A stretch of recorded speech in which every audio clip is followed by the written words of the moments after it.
Baby, why the hesitation? Cause I know that you can feel it too.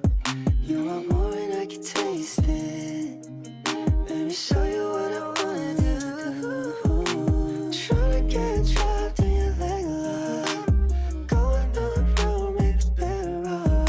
Yeah, bad night, I'ma make you sweat. Never give you no rest, never give you no rest. You needed somebody, baby, put it on me. I can be that body. Oh my god. Hello? Test. Hello. Hi. Hi. Good morning, everybody. What's up? What's up, y'all? Yo. Hey. Good morning, y'all. I kind of changed the bedroom for today because I just wanted to, I don't know. I was looking at sorry, my throat. I was looking at the old bedroom and I was like, damn, I feel like I haven't used this enough, as much as I should. So I kind of wanted to switch back to it just for funsies.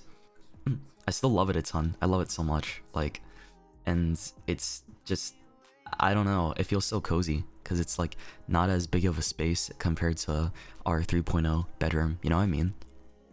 It's nostalgic. You know what's even more nostalgic? My very first bedroom. Oh my god, wait, can I find it? Yeah, let me see if I can find the very first bedroom that I used on stream. It might be a little difficult though, because I'm not sure if I still have it around. Damn it. Hold on. Let me look. Yeah, I'm gonna try. Oh my god, dude. Yeah. This one was the one I used for like a long ass time. Let me see if I still have it anywhere. Ooh, do I? Uh-oh. Wait, do I? I don't know if I do. Uh-oh. Oh wait, maybe I do. Oh wait, hold on. Maybe it's not. It's not GG. It's not GG. Give me a second. I think I see. Oh, I think I found it. Hold on. I think I found it. Give me a second. This one is super old. Like, I don't think even many of you guys really know about this. Let me open this up. Fuck. This is crazy. Also, Biscuit, thank you for the 50 gifted subs, and Nita, thank you for the 10 gifted subs. Oh yeah, by the way, if you guys can see, up here, I've decided I'm not doing like daily sub goals anymore. I'm gonna do like more incentivized ones because I think that's more fun. Instead. So like I'm gonna try to think of like, what can I do? Hope you have a nice day. Greater than 3. Thank you. Greater than 3. What happened to less than 3? Yeah. So I put it as a goal that I will do the sushi hand cam if we reach the sub goal. I guess it's like more fun that way too. And it gives like a little bit more kind of like, instead of just it being a daily goal, right? Something more fun for both me and for you guys. So yeah, if you reach that sushi hand cam, probably I don't know, next week or the week after, just within the next couple days. Happy Watermelon Day. Oh yeah, all right. I should probably buy a watermelon soon. Just do that, right? I should just do it already. Fuck, right? Watermelon Day. It's because if you looked at my Twitter, I shared a little bit of my workout that I did. Yeah, I did a little bit of my workout, and I maxed out at like 300 pounds with the hip abductor one, which I thought was pretty sick. So yeah, it's gonna get crushed. Yeah, that shit's gonna get crushed. I think Shoto from way back then would be super proud of how strong my thighs are now. Yeah. The melon isn't getting crushed, it's gonna get erased from existence. I think you guys give me too much credit. Oh my god. You guys give me way too much credit. Learning a lot again today. What about my thighs? Yeah, I don't know. I feel like I have really muscly thighs at this point. I remember like a year ago, they were nothing nearly like this, to be honest. So I don't know. That just goes to show you, like, training, like gym training and exercising does fucking help a lot. Like, dude, I went to the gym yesterday to do deadlifts too, right? I did deadlifts, and I also did you know, some leg workout. Good morning, my little sunshine. Hi. Have a wonderful day and feel hugged. Purple heart. Thank you. And here's the thing, you know, I'm done with my trainer, but I still see him around because he's at the gym, right? And he still trains other people. And he walked up to me and said, "Looking good, dude. You know, you look taller, right?" And like, what is that supposed to mean? I don't know. I think he's just trying to be like, you know, help me get more hyped up, right? Even though he's still not training me anymore. I'm just like, you know, still coming by and making sure like I'm doing stuff right, and I'm still, you know, feeling confident in my ability to do things on my own at the gym, right? So it's just like, hey, it's really nice. Even, I don't know what it is recently, even with, aside from my trainer, I go up to the smoothie or shake, was it, shop bar that my gym has, right?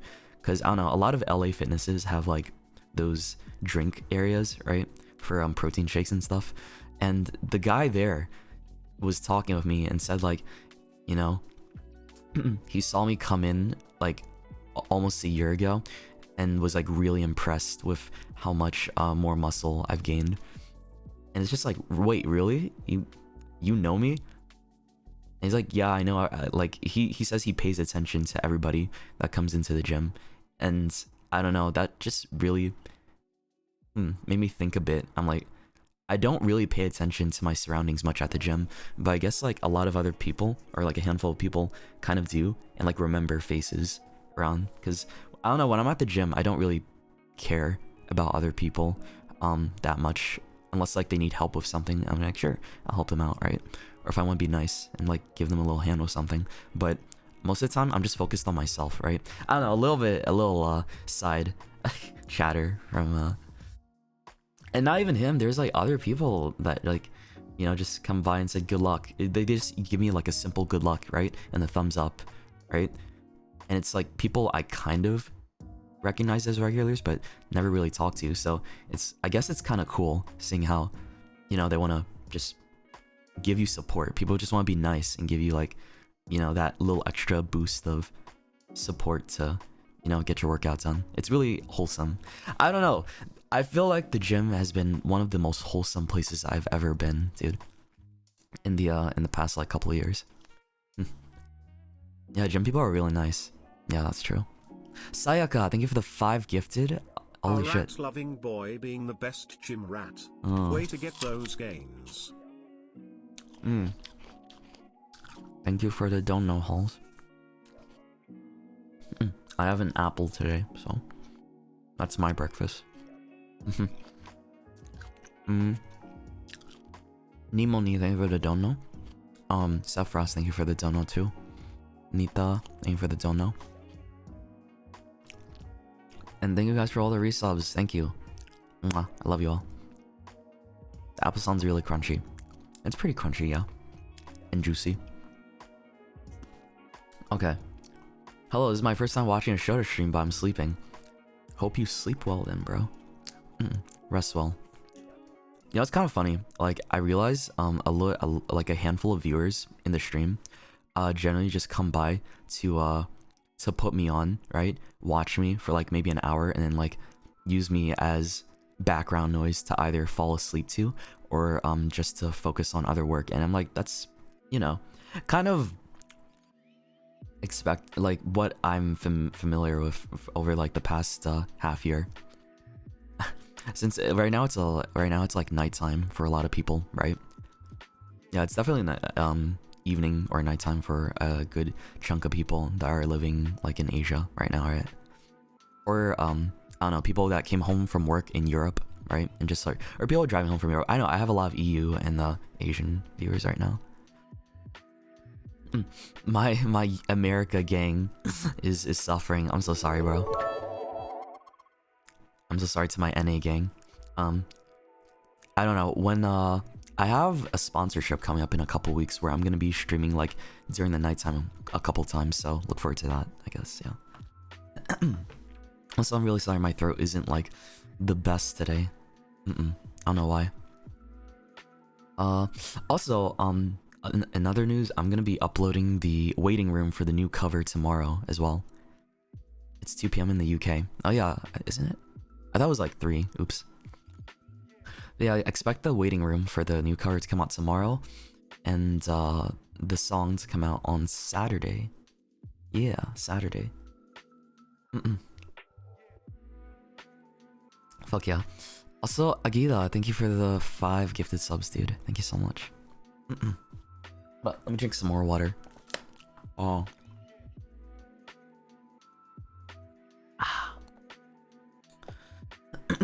So excited. Yeah, I hope you guys enjoy the song. This one works a lot on it as well. Really hard.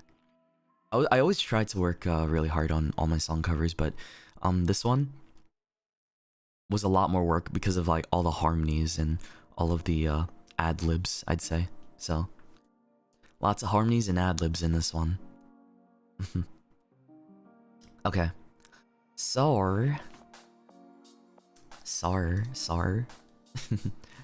I want to talk about why I want to talk. Oh wait, first I want to share the. Yeah. Oh my god, I can't believe I forgot. I got sidetracked. Give me a second. I wanted to show you guys my old background. Look at my old background. Hold on, wait. I'm just gonna put it on top, real quick.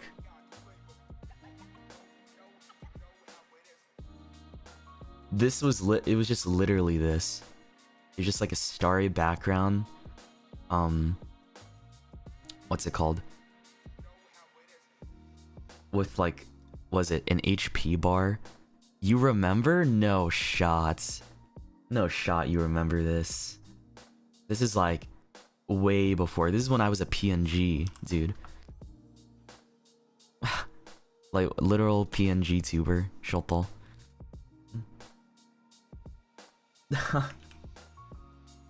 Yeah, hold on. I actually have more. I have more that I want to show. Give me a second. Let me look for it. It's close by. This is my old starting soon screen. This one was my old starting soon screen, right? It doesn't feel like it's been that long, honestly. But yeah, this one was that's my old starting, and this one was my stream ending. Yeah, that's crazy, bro.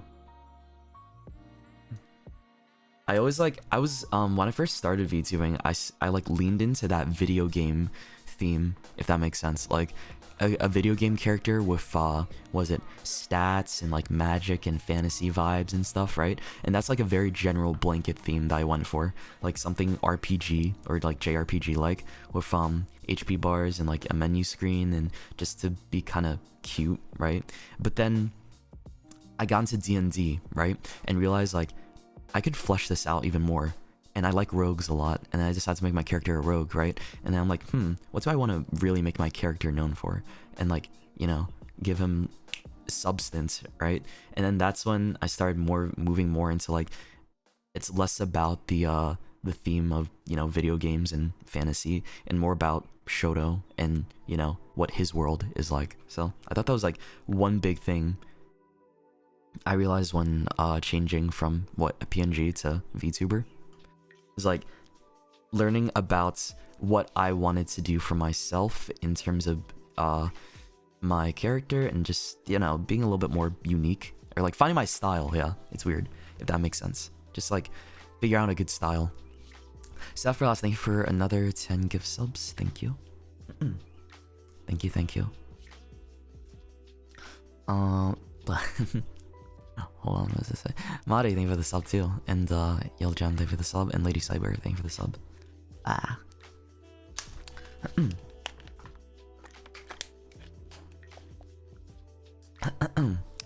Dude, I can really don't know. Can we use the light sticks emoji on YouTube? The light sticks emote on YouTube. What do you mean by that? You want me to add it to YouTube or something? Is that what you mean? Like add it to YouTube so you can use it? Oh, I see. I think I can. I think I can do that. Yeah. Also, I really want to apologize to people that are subbed to my membership on YouTube. You are blurry. This is an effect. This is a screen effect that I added on for fun. But yeah, think of it like a filter, right? A video filter. But I'm really sorry to my members on YouTube. Like I really haven't done too much with like memberships and stuff there, because like that's not my main platform. Twitch is, but I don't know. I think when I figure stuff out a little bit more, maybe I can get like, you know, make it more worth the incentive for people that are members there still, because there are still people coping and hoping that I will go back and stream on YouTube sometime. I like, was it? I streamed twice on YouTube ever, and that's it. Yeah. So, what are we talking about today? Well, I have a lot to talk about today. Let's be honest. This has been, this stream idea kind of was super impromptu. When I was making the schedule, I felt like my brain literally wrote it into the schedule just out of nowhere. And then like I came back into reality and realized what I wrote on the schedule. I'm like, huh, okay, sure, let's do that, right? So, I don't know. It feels like I didn't write that myself, but more like I wanted to use it as an excuse to just talk, right? And go over, I don't know, everything. Think about it like this. As somebody who has been streaming since like late 2019 and like becoming a VTuber, like, or being in the VTuber space since like early 2020, right? I have seen a lot, been through a lot, learned a lot, and have experienced many things in the short time. Because let's be honest, 3 years or like 3.5 years hasn't, not really that long, right, in the grand scheme of things, but it's still a good amount of time, I'd say. But to me, probably not that long, right? But you can think of this as a stream to ask questions, and like we can talk about how things have been for me as a VTuber. I already have some topics I want to talk about though, like really, I don't know what to call it. Things that are important, and things that might help you if you want to be either a streamer or a VTuber. Honestly, this feels like it can apply to both categories. It could be for both VTubers and it could be for both streamers, right? I know there's a lot of people that make videos or like, you know, like make Twitter posts all the time that are like, this is how you be a proper VTuber. This is how you have to do this. This is how you have to do that. I'm gonna tell you right now, there's no proper way to do anything. I think it's like you figure it out yourself and you do what works for you, but you can use things as like guidelines, right? It's all about using it as a guideline to find success. And I really hate how people word it as that. Just want to share that you've brought me so much happiness and comfort through the past few months lately. Heart, I hope you stay hydrated and take your breaks. Purple heart, love you lots. Purple heart. Thank you, Mikasa, for the dono. Thank you.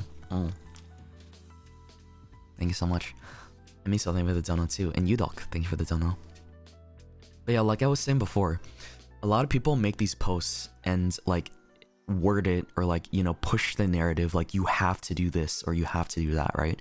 And I feel like, I don't know, either it's like they genuinely believe that, or like they think it's like just trying to be helpful advice, right? And I don't mind when people want to just genuinely give their 2 cents on something to help out others, right? But then there's other times where I feel like it's just like to farm engagement, and sometimes you can tell like certain posts like are trying to just, you know, be there for the sake of just what, Twitter engagement or whatever, right? You know what I'm talking about. But it pops up on my feed sometimes. But I do know this topic has been discussed, is pretty much what I'm trying to say, but I've never really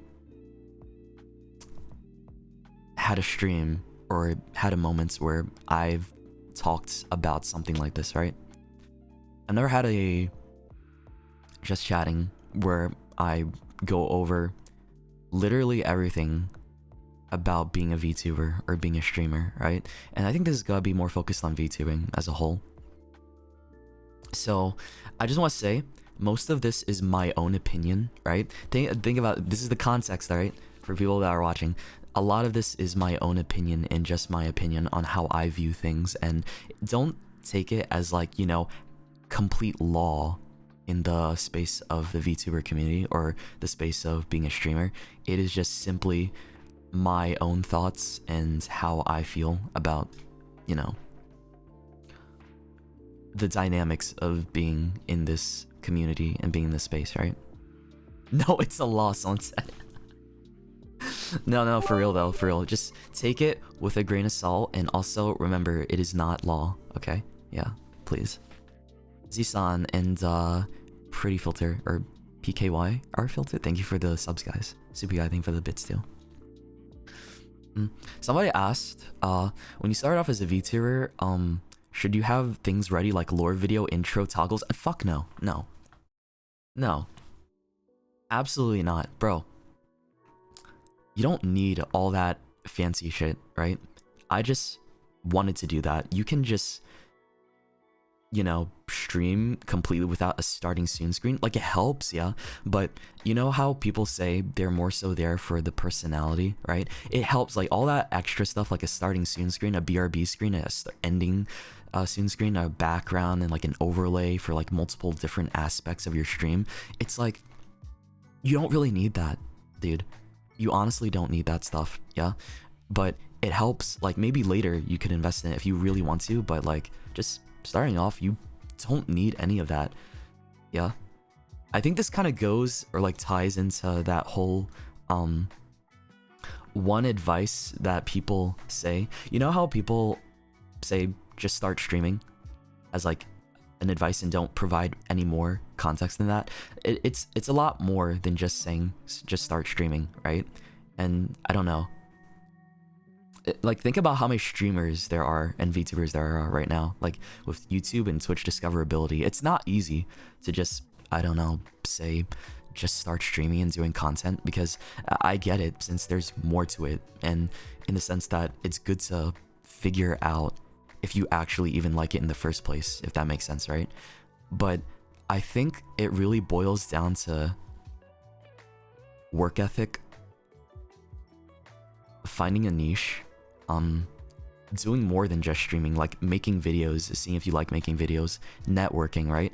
Collabing with people, doing like outreach, and doing something to stand out with your, I hate using this word, but competition, right?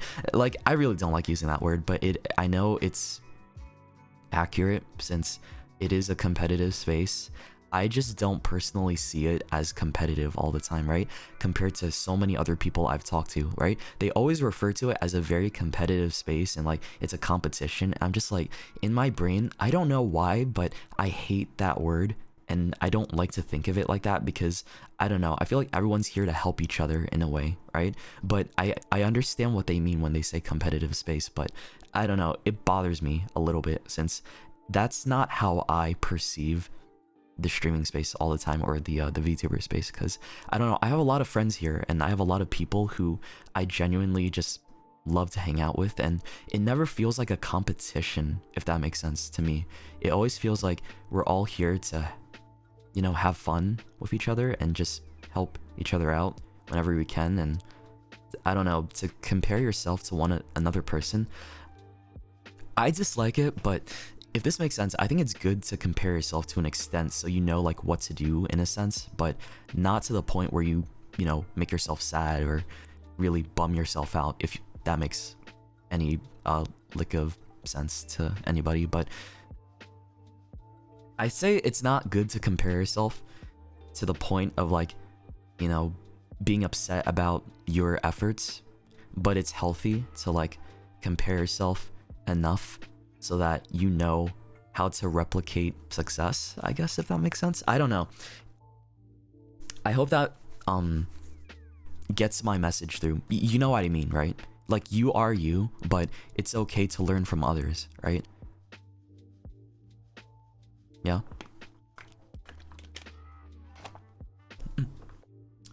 What's the difference before being a VTuber and before and after? Well, before, I would say I didn't take it as seriously. That's like the biggest thing I can think of, because before I was just a PNG, right? And I played literally anything I wanted to. And I just, what's it called? I really felt like, I don't know, it just didn't feel as real. And it was just like, I definitely only think of this as a pure hobby, right? But then after I debuted, I started to realize like how much my community meant to me. I realized like how many people are here and how much like of an impact I have on others. And then it started changing how I started to take streaming.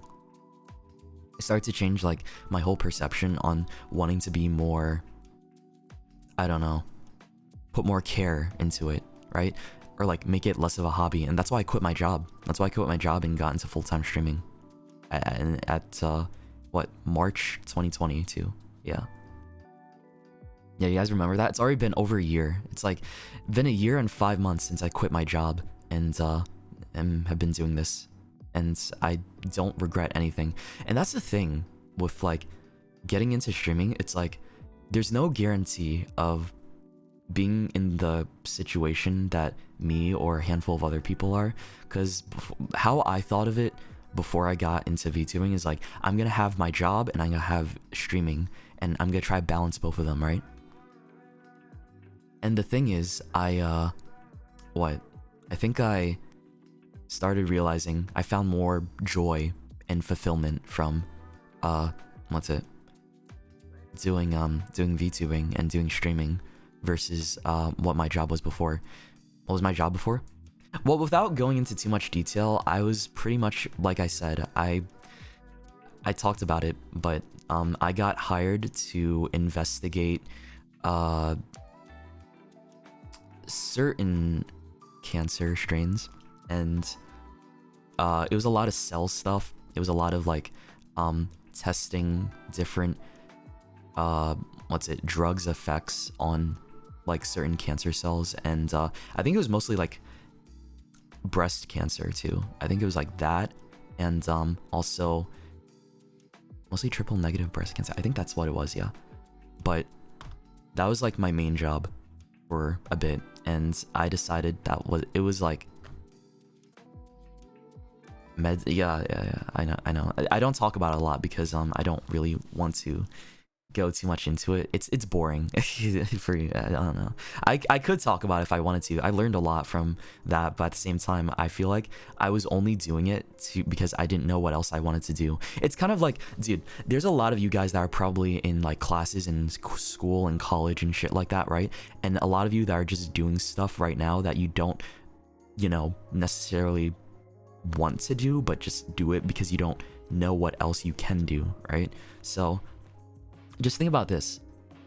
I went from STEM research to anime boy on Twitch. Anything is fucking possible. Anything is possible, dude. If I can become what I am right now from what I was before, and I feel like that's a personal upgrade to my own sanity and personal life, then you can do anything you set your mind to. Like, trust me, holy shit. I don't know.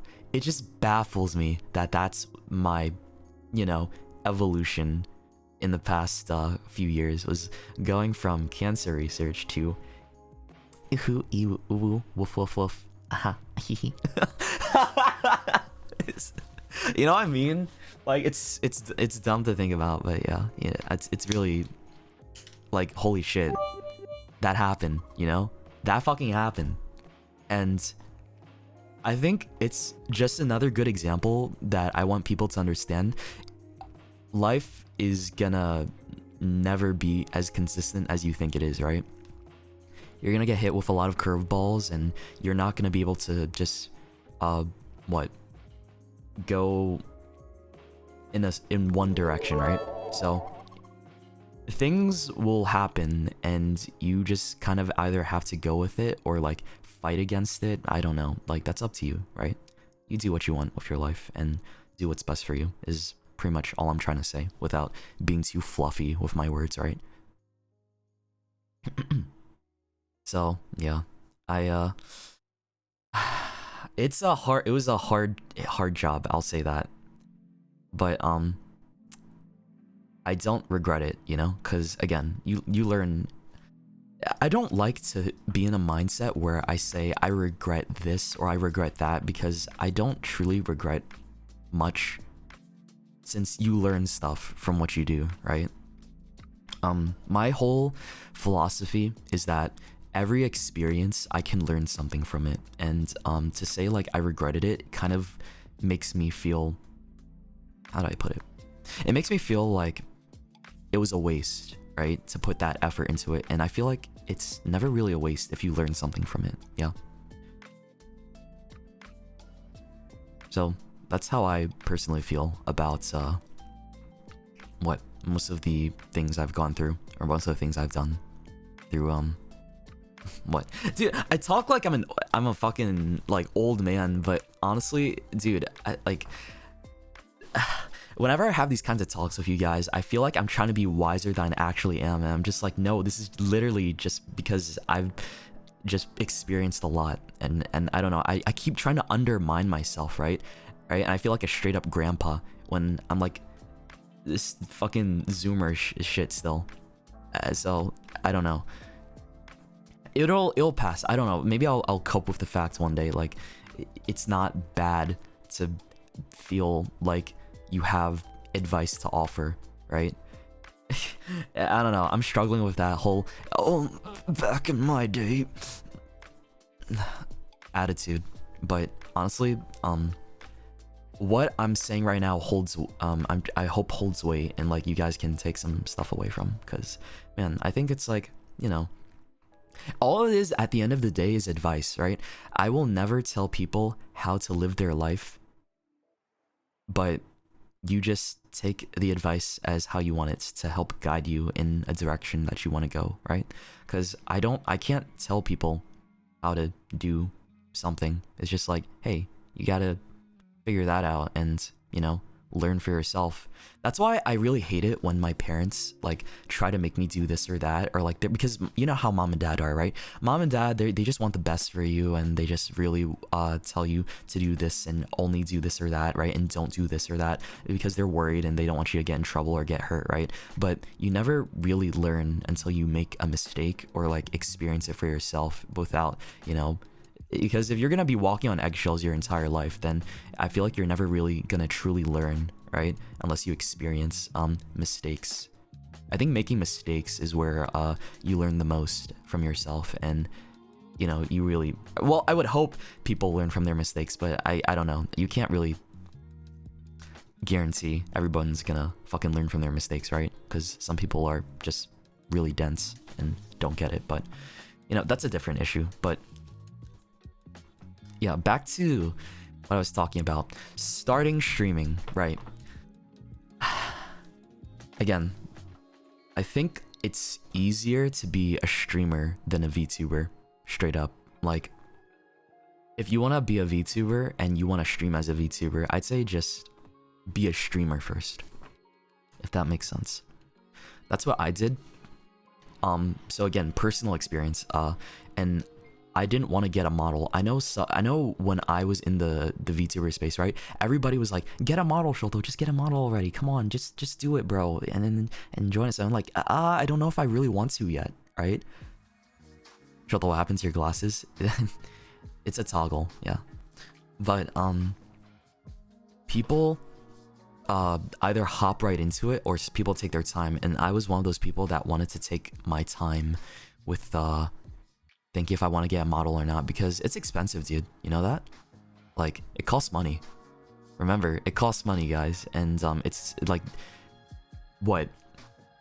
at the time, like, with my current budget back then, I could not afford to just invest in getting a VTuber model. Like, people think it's so easy to just get a model just straight up, right, and just start streaming, but it's more than that, right? Because it's expensive. Like, $1,000 is a lot of money, right? And that's on the lower end, surprisingly, for a VTuber model, believe it or not. Like, there's models that cost $20,000. There's models that cost like $10,000, $8,000. It's just, there's a whole wide range, right? Depending on what you want and who rigs it too. So just keep that in mind. Just remember that they can be super expensive, and it's an expensive endeavor too. And it is not easy, because if you're somebody like me that wants to do a lot of projects, right, and wants to like do a lot, do a lot of song covers and just, make a lot of content and do fun things for streaming, then yeah, it's expensive. But if you're just starting off, you don't have a budget, just stream. You don't have to have a good microphone, you don't have to have a good webcam, you don't have to have like the best PC or best peripherals, right? I think that's like something that I've seen as an argument come up a lot on Twitter sometimes, because people seem to think like you have to have this or that in order to be like a great streamer. I'm like, no, you don't. There's so many people that still have a headphone microphone, right? And are one of the most hilarious streamers I've seen on the internet, right? They don't need fancy equipment, bro. They just, work with what they got and like will upgrade as they go, as they feel like, right? So don't feel pressured by friends, or don't feel pressured by other people in the community to just use your money on something super expensive. Like, I used to have, like, I was working with a Blue Yeti for a while, right? And it's not the best microphone in my opinion, and I used that for years upon years. Like, I think I had it for up until 2020-ish, like end of 2020, for about 6 years. 5 or 6 years, and that was like my go-to microphone for singing, for talking, for like making any kind of other content, and just streaming. So, and I finally upgraded after a little bit, and that was my own decision. Like, you don't need to. That was something I had at hand and at ready before I went to streaming, right? And you could just use what's disposable to you. Yeah, just use what you have and see if you like streaming first. I think that's one of the most important pieces of advice that I can give to people right now, is that if you want to be a VTuber, just stream first, or like just be a streamer first, and see if you like it, right? Because if you don't end up liking it, you save so much money. Think about this, right? Scenario A, you want to be a VTuber, you spend all your savings on a model, overlays, and like all these other, extra things, like a new microphone, a new PC, or whatever, right? And then you feel like a month or two in, you don't really like it as much as you thought you did, and you just kind of like rode into the hype of it and just, saw how much other people were enjoying it, right? But then you figure out, oh damn, this is probably not for me. I kind of just like watching people, right? So then, what are you gonna do with all your assets that you just spent money on, right? You technically just threw away thousands of dollars, because you're probably not going to use that model anymore once you realize like you just don't like VTubing, right? But again, if you can afford to do that, then by all means go ahead. Like, it's your money, yeah? But I'm just saying, in the context of somebody who probably doesn't, have a large budget, and they wanted to just be a big risk taker of it, then that ends up being wasted money, right? And then you end up with a model that's not being used, and I don't know if the artist who made it will be a little sad about that, but like, it's just a lot to consider, right? That's why I say streaming is something that you want to try first before, and that's what I did, and that's why I was trying to be cautious, right?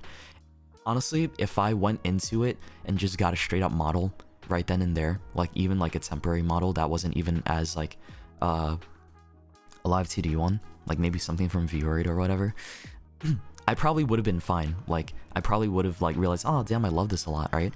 Because I love it right now so much. But before, I didn't know that I liked it a lot, so it was more like I was battling with the fact that I never knew for sure, and I wanted to be careful as much as possible. Yeah.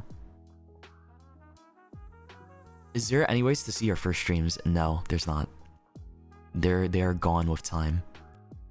A lot of those streams are gone with time and weren't even interesting in the first place. Dude, trust me, you don't want to watch those streams. Those are just like me sitting there, like barely interacting with the chat, screaming as usual, and just with my crunchy microphone. And I don't know, it wasn't... Those aren't streams that are worth your time, I'd say, unless like you really, really want to see it, but they're not around here anymore. There might be some clips and stuff like that floating around, but like other than that, like they're not really, you know, they're not really available, since I never really saved my VODs back then, because I felt like I didn't need to, right? I only started saving my VODs once I started VTubing, like officially, you know what I mean? Like once I started with 1.0 Shoto, that's when I started making the Shoto Twitch VODs, right? And that's like the earliest VODs that you can find are like of me playing, I don't know, Resident Evil and Soma and what else? Like Pokemon Diamond and Pearl. Remember that? Yeah.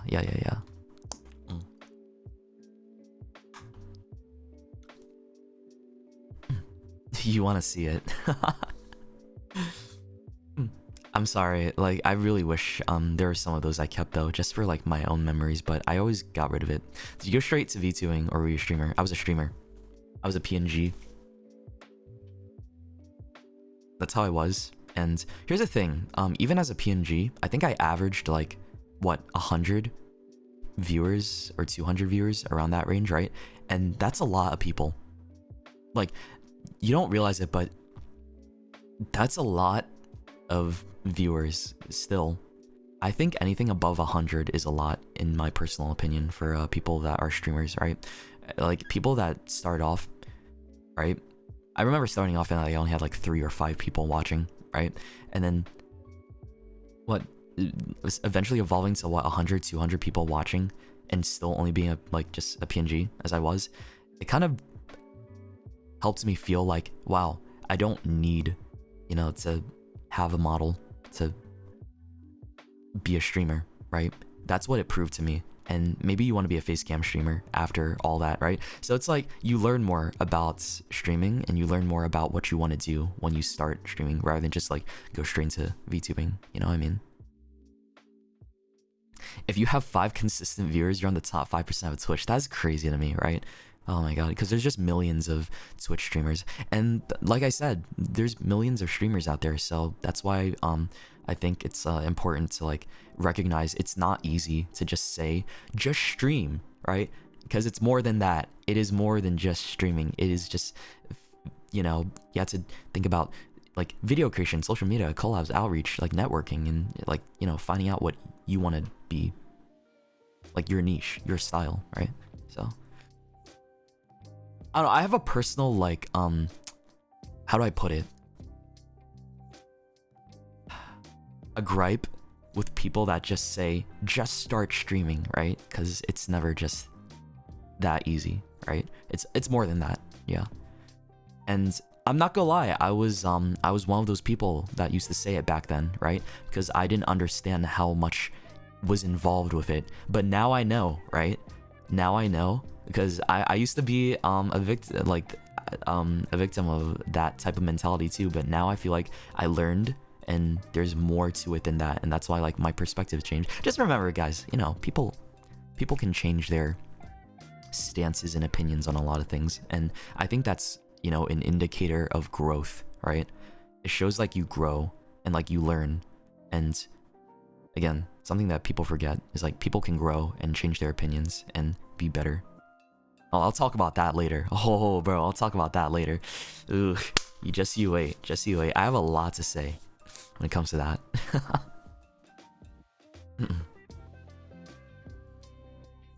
But in all honesty, like I said, I hate using the word, but it is a competitive space, and it's important to see how to do your own thing in your own way. Like people, like I said, people always compare themselves, but you can do it in a healthy way to better understand like how I can replicate something similar to the success that person has, right? And that's fine. I think that's fine. Again, my own opinion. Take it with as you will. Like, think about this. Since I saw it in the chat too, it's insanely hard to be completely original on the internet anymore. You know what I mean? Like, no one is original anymore. Like, completely original is what I'm trying to say. There's like an aspect that you will carry from things that have already been done. Like, almost everything I feel like has been done in some way, shape, or form, right? But, you know, some people can still be original, right? It's just like saying there are aspects of that where you do take from other people, and that's fine, right? With content creation, dude, everyone is a copycat in some way, shape, or form, and people are gonna call you one. It's inevitable, right? And in many ways, you can, like I said, still be original and set yourself apart, since there's a lot of factors that go into that. Like, you can create your own style, if you know what I mean. It's okay to copy what others do and figure out what your own style is from that, I guess. I don't know if that's like the best advice, but that's just what I think.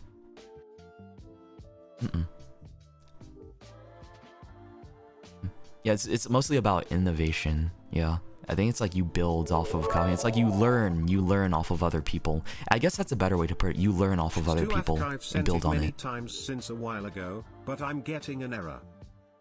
You're getting an error. Wait, I don't know what that means. Oh, you mean bits. Thank you for the bits, dude. Sorry. I don't know why Twitch being weird. Dry Martinis, thank you for the dono. Bluebell, thank you for the dono. Venscav, thank you for the dono. Winter Guardian, thank you for the dono too. And I Catch You, thank you for the dono. And Kagura, thanks for the dono. Thank you guys for all the... Oh wait, no, thank you for the subs. My bad. I kept saying donos, but thank you for the subs. And Datansi, thank you for the tier 3, bro. Thank you. Were you always comfortable with streaming? I grew into it. I remember when I first started streaming, dude, I was very unsure about how to interact with my chat, and I would just play a game for like 8 hours and then just like not talk too much. My old streams just used to be me playing a game for hours upon hours, either by myself or with like a few friends, and like just interacting with chat like very minimally, right? Because, you know, I didn't have a lot of viewers back then. I only had like 3 people watching me. Yeah. You know what I mean? It's just like, that's how it was for me. And like, hold on, what does it say? What is your advice for those who aspire to start streaming? See if you like it first. Yeah, I think you missed that part of the conversation, but it's like all about seeing if you like it first, right? Understand that it's stressful. Like, I think that's another thing. It's a lot of work, and there's burnout. Burnout exists. I have gone through it like maybe once or twice, right? Surprisingly, I feel like I didn't go through burnout quite often when I was a VTuber, or like whenever I've started streaming, right? Regardless of being a VTuber, regardless of being a streamer, burnout happens, and it's not healthy to lie about that, you know? I think it's better to be open about this and be transparent with you guys. Like, I always value being honest and open about what's going on in my life when it comes to my guild, you guys watching, right? I like to be transparent as much as possible, give clarity as to how I'm feeling and how things are going, because not everything is like, haha, I'm so happy, you know? Like, some people try to do that because it's their job. Like, I know other VTubers, like especially ones in companies, it's their job to come off that way almost all the time, probably because you know, they're being paid to do that. But like, for me, I'm an indie, I do what I want. I don't have a set of rules, right? I just like to be open and honest about how I'm feeling. Like, some days I might be a little bit tired, some days I might be a little bit more like exhausted, or some days I might be like, you know, a lot more happy and like excited about something, right? It's just, I try to be transparent is what I'm trying to say. I feel like being honest and communicating that with your community is a big step in like of really making a good community as a streamer, right? That's how I personally feel about it. So take that as you know, Shoto's opinion. I don't know how other people do it, but like I feel like for me, since streaming for what 3.5 years so far, or like a little bit more than that, I think I really did learn being open with how I'm feeling with my my chat with you guys helps me feel more relaxed and more relieved, because I don't have to hide anything, right? I don't have to actively use my brain power to hide the fact that I might be feeling burnt out, or the fact that I might be feeling a little bit like, you know, low energy. And that's like, you think about the people that do that, it's like you're putting more energy into trying to hide the fact that you have low energy. And I'm just like, isn't this counterproductive? Like, you're just gonna make yourself even more burnt out. You know what I mean? Like, god damn, I'm so stupid. Like, I used to do that back in 2020. I'm like, fuck, I shouldn't have done that. Like, but now I can just, feels so much better to just be completely honest, right? Yeah, and I trust you guys to understand, because you guys always understand, and you always like show me that you get it, right? I love people that fucking get it and understand, because man, that is like very hard to ask for these days on the internet, for people is to just like take a moment to really think and just like empathize. I don't know, but you guys do that willingly, because I don't know, you're awesome, I guess. And I don't know, maybe it's because you're in my community. So Biscuit, thank you for another 50 gift subs. Holy shit, dude, thank you so much. Wow. If you guys got a gift sub from Biscuit, be sure to give them a thank you. They give like 100 already. I appreciate it, man. So I think community connection is what helps me create that what helps me feel more comfortable with being a streamer or a VTuber. I think that's one thing that is really important to recognize, is that, you know, I know you guys helped me be where I am today. So that's why I always try to like show that I really do appreciate it, and I do love you a lot. Like, I really fucking do. And I just think like what, it's it's humbling, right? When I think about or reflect on it a lot. I'm trying not to be sappy, bro. I'm trying not to be sappy, but I couldn't help it. Like, I am thankful, right? I'm thankful. And I like giving due thanks, or like appreciation where it's due all the time. At least try to. Yeah. But sorry, without going too much further on like a side topic, back to VTubing and being a streamer, figuring out the type of content you want to make, right, is another important part of what, just knowing. Since I feel like VTuber is just, you know, a branch from just being a streamer, right? But it's under the same umbrella. Like, you're still a content creator, right? Like, what do you want to do with a VTuber model? When I'm talking about VTubing in the context of this stream, I'm talking about streaming, right? But sometimes people just want to make YouTube videos with their VTuber model. Some people just want to make TikToks or shorts with their VTuber model, right? Or some people just want to sing, right? Or all of the above. You could do everything with it. And that's what I like to do, is just like do everything with it and use my model as much as I can. That's just me. But figuring out what you want to do will help you like understand in the long run about the kind of VTuber that you want to be, right? And for me, I just feel like streaming is my main area. I like going live. I like talking. I like the feeling like I'm on a stage and just, you know, or just like in a hangout situation with all of you. And, you know,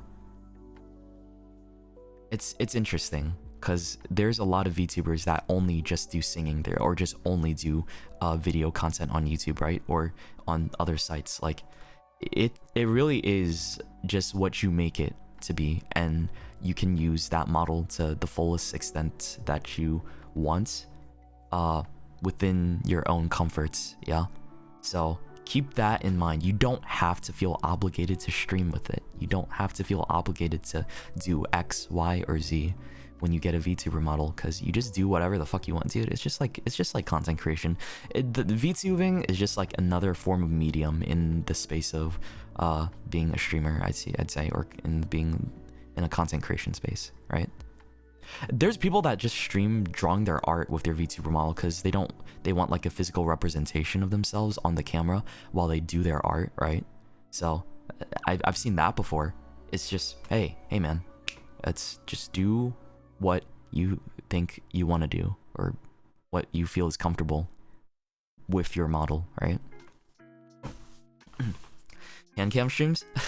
Yeah, like some people just want to do that too. Some people, I know a friend who does cooking streams with their VTuber model. I'm like, wow, that's cool. They have like a whole green screen setup and a green bodysuit, and like have their like hands attached to their model, right? And just they make food all the time. Yeah, I think you guys know who I'm talking about. It's Guildies, right?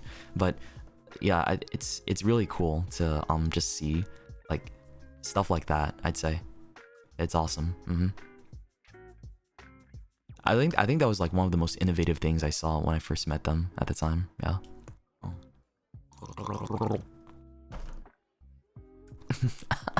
Sorry. I almost choked on my water. Believe it or not. Which is crazy. I can't drink for shit today.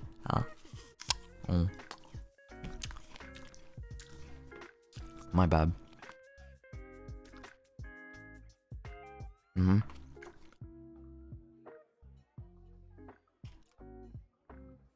I saw this earlier, but is my model 2D or 3D? It's 2D. It is a live 2D model. Yeah, there's a difference between 2D and 3D. Like 3D, you can have 3D movement. I'm limited to to a 2D plane, bro. Like I can't do a lot as much as a 3D, but I mean, it's like about the style, right? Some people like the 2D style, some people prefer 3D style. Like it is what you just choose what you want, right? You like 2D, you like 3D, just go for one or the other. That's up to you. I prefer 2D, right? I do want to give some advice on chatting though, because I saw this earlier. I just forgot to touch on it because I'm stupid, but I like talking to people, right? And will you ever get a 3D model of Shoto? It's been hard. I've been trying to. Let's just say this. I've been trying to, right? But yeah, I need to find the right person. I'm very picky, okay, when it comes to things like this. When it comes to a model, it's a lot of money and it's expensive, and you don't want to, make a mistake. You want to make sure you figure out what you want and be sure you're happy with it, right? Because a lot goes into the process, and I don't want to feel like, I'm not happy with it. So I'd rather take my time, but I would love to get a 3D model. I would love one so much, dude. There's this one 3D model artist that I'm just like waiting on, but they've been closed for so long. I'm just like, how do I get a commission from you, bro? It's been like a year since I feel like they've opened. I don't know. Anyways, back to chatting, dude. Like I said, I just like talking to people. I enjoy talking about things like I find interesting. I don't know, maybe I'm fucking crazy. I remember like when I first started streaming and with how often I was talking, my mom would genuinely be concerned with how much I would ramble on and on in my bedroom. Like she would think like I'm talking to somebody else in my bedroom with me, or like about something obscure like femboy bussy, right? To my chat of like 20 viewers. Like, dude, I talk to myself a lot too, So that's probably part of it. Sometimes, like, I just go to the kitchen and I look out the window, right? I'm just like, yeah, wow. That's a tree. That's a tree.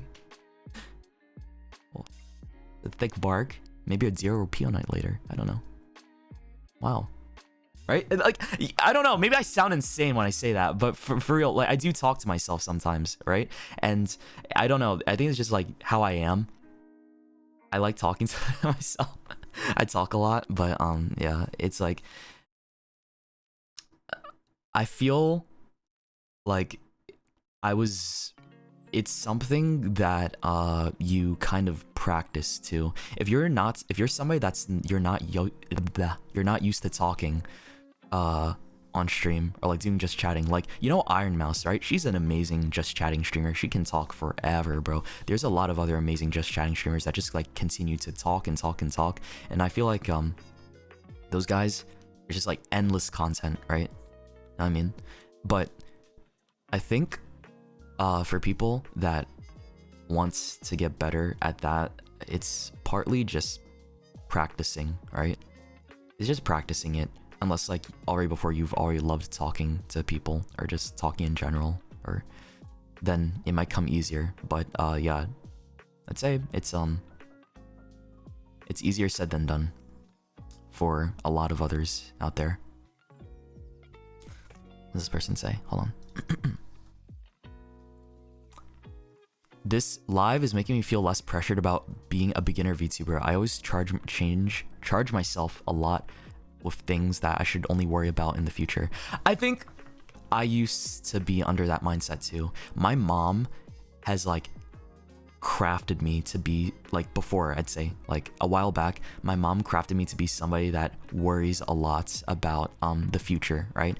And these days I don't like to do that. I kind of had to unlearn that and force myself to learn that it's okay to just take things as they are right now and not worry about the future so much. And nowadays I don't worry about the future as much. I just kind of think about, hey, I'm vibing as I am right now. I'm enjoying life.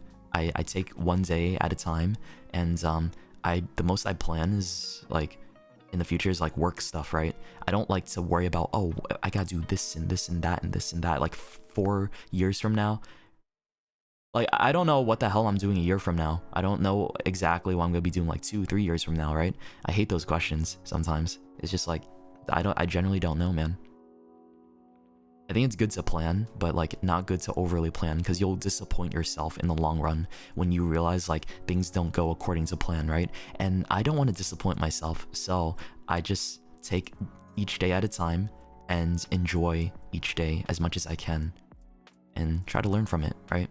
Because if you are the type of person that likes to plan exactly how things are gonna be, like so far in advance, and if they don't fall through how you want it to be, right, you will be disappointed a lot of the time. And I feel like that's something I want to avoid as a content creator. Avoid being what, not have those kinds of expectations, right? I feel called out. Dude, I'm sorry. Like, I'm just saying how I feel. Like, don't just remember, this is all my own opinion. This is how I personally perceive these types of things. So don't feel like everything I'm saying right now is something you have to abide by, right? Like, again, you live your life how you want to. I live my life how I want to, right? I'm not gonna tell you what the fuck to do. I'm just telling you how I personally believe. I like things. I talk about how I feel, how my opinions are on the subject, right? So don't like think of it as a strict set of rules. Sorry, I could not talk there for a second. I was like choking on my words. Could not think of it, but you get what I mean.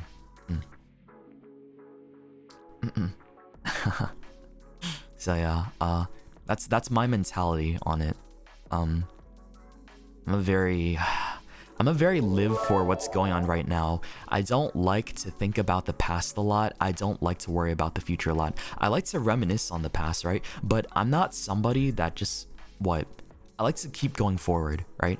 I like to just keep growing and just keep going forward. If I sit on the past all the time, I feel like it's gonna muddy my current self and feel like I'm gonna regress, if anything, right? But the only times I really do like to think about the past is like when I'm thinking about a fond memory, right? That's fine. But then if I like keep comparing stuff or like have regrets, like a lot of people have regrets about shit that they did back then or a few years ago, and you're just like, god damn it, I wish I could have done this differently. And they let it poison their brains so much to the point where it's like debilitating. Like, you literally let that affect you so much when you couldn't help it. You made a mistake, dude, right? It's okay to make mistakes. don't let that one mistake ruin your life or like dictate how you go forward with whatever the fuck you want to do. Like, I see that happen so much, and it really does piss me off, because I'm just like, dude, you have so much more to do with yourself, and you've improved, you've learned from it, you obviously feel regret for it, so just keep going and do better. And I don't know, just don't focus so much on that, right? Maybe it's easier said than done, because some people I know it's like harder for them, and I get that, right? But I don't like it when people stay stagnant, I guess, if that makes sense. I just really dislike it when there's no growth and there's no like learning from it, and you're just like sitting there and like fermenting in the things that happened before, I guess. Sorry. Oh shit, Alto, thank you for the 50. Fermenting? Yeah, that's the only word I could think of. Like, you're just sitting there fermenting like kimchi, right? Or pickles, I don't know. Yeah, Alto, thank you for the 50 gift subs. If you guys got a gift sub, be sure to thank them, okay? Thank you so much, dude. Holy shit. Luthor, Slips, and EU, thank you for the subs too. EU, thank you for the 5 gift subs. Holy shit, bro. Thank you so much, man. Those mistakes make that person you are right now. Exactly. See, that's a good mindset to have. And I think it is important to recognize that, hey, you are going to be a better version of yourself each day if you actively try for it. Like, dude, nobody is fucking perfect. Nobody is gonna like make the right decisions, right? But to like, you know, hold that over somebody is, I don't know, something that I dislike personally. Yeah, I don't know how we got on that topic, but yeah, you get what I mean. Hold on, let me see. What did they say? You said people should stream what they want, but what do you think about streamers feeling conditioned to stream certain stuff instead of what they want? I feel like when it comes to streaming what you want versus streaming what you don't want, you're always going to be in a state of like, you have your comfort streams, right? You know, like the things you want to do, something like a certain game or like a certain type of content that you're comfortable with, right? You have a bread and butter, right? Every streamer has their bread and butter for content that people expect of them. I feel like for me, maybe it's like horror games, right? Or just like gaming in general. I'm not too sure, because I'm a variety content kind of guy, right? So I just feel like maybe it's just games or horror games, like in that kind of category, right? But obviously there's gonna be games where you're not comfortable with, or content you're not really comfortable with, and I think taking that risk is good for your own growth, because I think that's how you really can grow as a streamer. Rather than like sitting there and doing what's comfortable 100% of the time, you should be able to get outside of that box or like that sphere that you've been sitting in, right?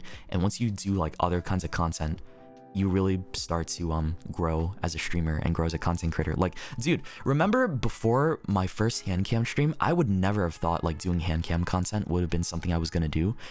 Even so, like, I never would have thought I was gonna take like pictures of my chest or like my body to like show my progress at the gym and shit like that, right? But I don't know, just sharing stuff like that and like seeing your guys' reactions, it kind of makes me feel like happy for the fact that I made that decision, right? And like, I don't know, hand cam streams are fun. Like, I genuinely enjoy cooking or like just doing stuff to show on camera like that, because there's only so much you can do with a VTuber model, right? And in an extent, like, being a VTuber is like hiding any part of your body, like having that anonymity, right? And not like wanting to show yourself in entirety. So doing hand cam content is like really, you can think of it as like a risk for a lot of people who want to maintain anonymity, right? And don't want people to like recognize you for who you are. So just know that is like technically something that is a risk and something that many people aren't comfortable with, and can help you grow as a streamer, right?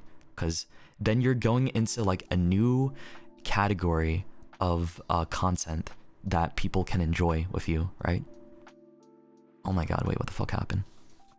Yo, Bell, thank you for the 110 gift subs. What the hell, dude? Oh my god. Thank you so much. Whoa. Dude, we hit the goal. Ayo. Sushi time. Okay. Dude, thank you so much for all the gift subs, Belle. I appreciate it. That's really fucking awesome of you. If you guys got a gift sub from Belle, be sure to give them a thank you too. Just everybody that gave a gift sub. Alto as well. Yeah, thank you so much for the 50, Alto. Alto? I don't know.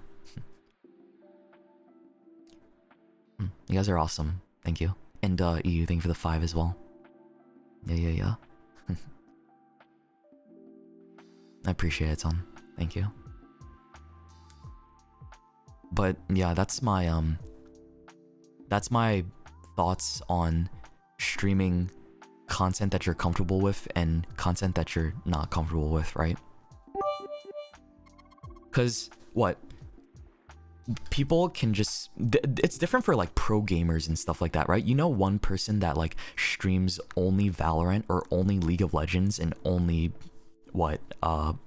GeoGuessr, right? And that's their main form of content. People literally only come for that kind of content, right? People come to watch them play those kinds of games only, and that's what they're known for. And it's different for those guys because they're pro gamers, or like they're an expert at what they do, and people only come to watch them. It's like Faker, you know Faker? Yeah, he plays League of Legends.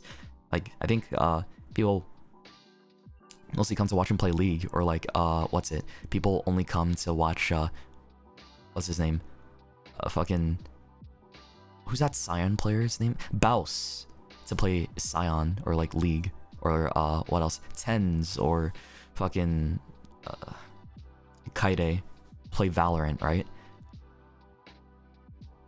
So that's something to think about. It's like, yeah, it's different for them. Sometimes they do, like, you can be creative in a different sense with your own like comfort game too, or like a game that you're comfortable with streaming all the time. Yeah, variety's difficult, man. Variety's not easy. That shit is it takes a lot of I think it takes a lot of skill to entertain with different games as you go about it, because there's always like a different thing you're gonna be doing every day, you know? Like this week is like a whole different kind of... The past 2 weeks, honestly, were like a big bag of different kinds of streams, like between the hand cam stuff, the horror game streams, right? The rat simulator that I didn't even think was gonna... That was like such a silly fucking idea, right? And then this stream today too, you know? And with the only up like $10 dono to make me fall down and like ruin my run, right? Like stuff like that. It's just, you know, you gotta... It takes a lot more work to think about what you want to do, rather than just like, you know, sit there and play a game, I guess. Which some people are really good at, because, you know, there's pros in the space and people come to watch them play the game and make amazing plays and sick flicks and whatever. Like, damn, I wish I could be that good at Valorant, man. I like the people that are, actual pros at the game. So, I also think watching other streamers helps too. Like, understanding what other people do and watching what they do and getting a sense of like their own communities and how they interact with others. Like starting off as a streamer, starting off as a VTuber, right? I think this helps in general, just like watching other people. If you're gonna go into streaming without knowing how streaming is, I don't know, man. That just seems wild to me. But I would hope that people who want to be streamers or VTubers, right, watch other streamers or VTubers, right? It's just, how do you even learn about that other than just like maybe YouTube video content? I don't know. But take the time to watch other people too, and like take the time to be patient with yourself as well, to understand what you want to do as a streamer and what you want to do as a VTuber, right? Oh, I got a really good question. Is a debut necessary? Oh my god, that's a great question. Is a fucking debut necessary? I'm gonna be honest, guys. I don't think so. No, it's not necessary. You don't need a debut. You don't need like all that slideshow presentation stuff that people typically do. I feel like it is a culture from companies, right, that got bled into the indie space. You know what I mean? So it makes more sense for company people because you don't know who they are, right? You don't know exactly what they like and what they do and what they're all about. So it would make sense since people follow a company brand and just like and don't know anything about that streamer, right? And you have a lot of eyes on you, so debuts make sense in that sense, right? Like that's the only time I can justify a debut being necessary. Like I'm not gonna, I've done debuts like slides too, like twice already, yeah, and were they necessary? Hell no, they were not necessary. Like, you can completely just stream without having debut slides, without having making your hashtags for fan art and all these other like meme stuff. Like, I just did it because I felt like I was I wanted to, and also for the fact that I wanted to have like a space to have people, or like have a stream VOD to have people to refer to know better about me. So I think that was like my logic with it, but you do not need to debut to be successful. You do not need a debut to be successful as a VTuber, yeah? Like, you can just stream and just, you know, make content on YouTube, make content on TikTok or YouTube Shorts or on Twitter or on Reddit, wherever you want to post your content, right? And that's just as good.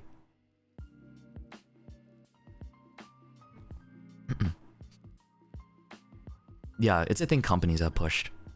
It's a thing companies have pushed most of the time. So I think like it is definitely understandable with company culture, and it is very it's practiced a lot in the indie space too, because you know people refer to that and think like that's the recipe for success probably, when it's not really necessary at all, since you know as an indie it's different, since you don't have a set of rules and you're kind of building something from nothing, right?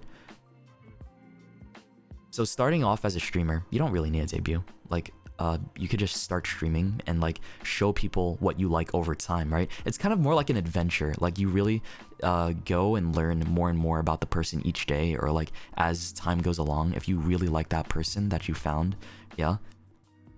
So each stream is kind of like, oh wow, I didn't know about this thing about this person, right? I didn't know this thing about that other person. But then with fucking company, it's about understanding that these people you don't know anything about them at all, and they have a shit ton of eyes on them because of the company brand, right? So that's why a debut is necessary for them, I'd say. But yeah, if you're just wanting to be a streamer, VTuber right off the bat, yeah, you don't need a debut. You don't need all that extra stuff with saying, this is what I do, this is who I am, these are my likes and dislikes and all that shit, right? It's up to you. I'm saying it's not necessary, right? But like you can do it if you want to. I'm not saying not to do it. It's if you want to is the real question. So you can just ask yourself, really, do I want to have that kind of stuff? Do I want to do a debut stream, right?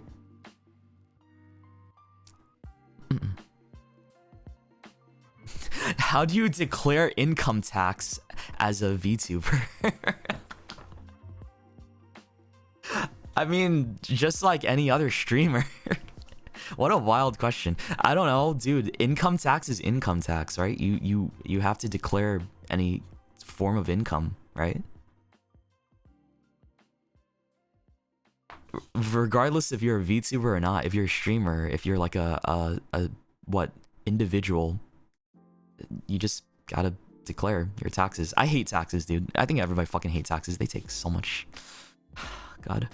I was doing it like a few months ago with my accountant, and I was pissed off how much like we had to pay. Like it's so crazy, man. Everybody hates it. They take such a big chunk. It is a nightmare to deal with. So, let's talk about VTuber models, right? This is something I want to talk about, is that, like I said before, you don't need to start off with a VTuber model. You could start off with PNG, like I did, right? But I realize like it does help, like a good model does help, but at the end of the day, people are really there for your personality as a streamer, right? Like people are there for you, for who you are. And that I know there's like a hot take on the opinion like, oh, VTuber fans don't care about anything other than the person's model, right? And I think that's a lot of bullshit, because if you're in the space and you see how the community is, like, you know, people are there to support you for who you are, right? And the model is there just to like help. It's like, it's no different from having a face cam on, right? Because it's, you know, it's like one or the other. It's like a visual representation of you, right? But if you know the streamer and like you know what they do and who they are and their personality, then like I don't know. I feel like that argument crumbles a little bit, since from my own experience, I think people care about your personality more than what you have to show on the camera, right? Like most of the time, yeah. It does help. I can't deny it does help though. Like there's no, I'm not gonna like, you know, fluff it up with all this glitter and confetti, but it does help. Having a model for sure does help people better visualize you, and also it does attract people to stay because they like looking at the model move around, and they like, you know, seeing a pretty face maybe, or like just seeing a person. I don't know, right? It helps. So I can't deny that. But if we're looking at like which one matters more, I definitely think personality does matter more, right? And there's a lot of other things too that do go into it and matter. Like a mascot. Well, I mean, I have my little mascot down here. You see this little fucker sitting in my arms? Yeah, that's my mascot for the Guildie.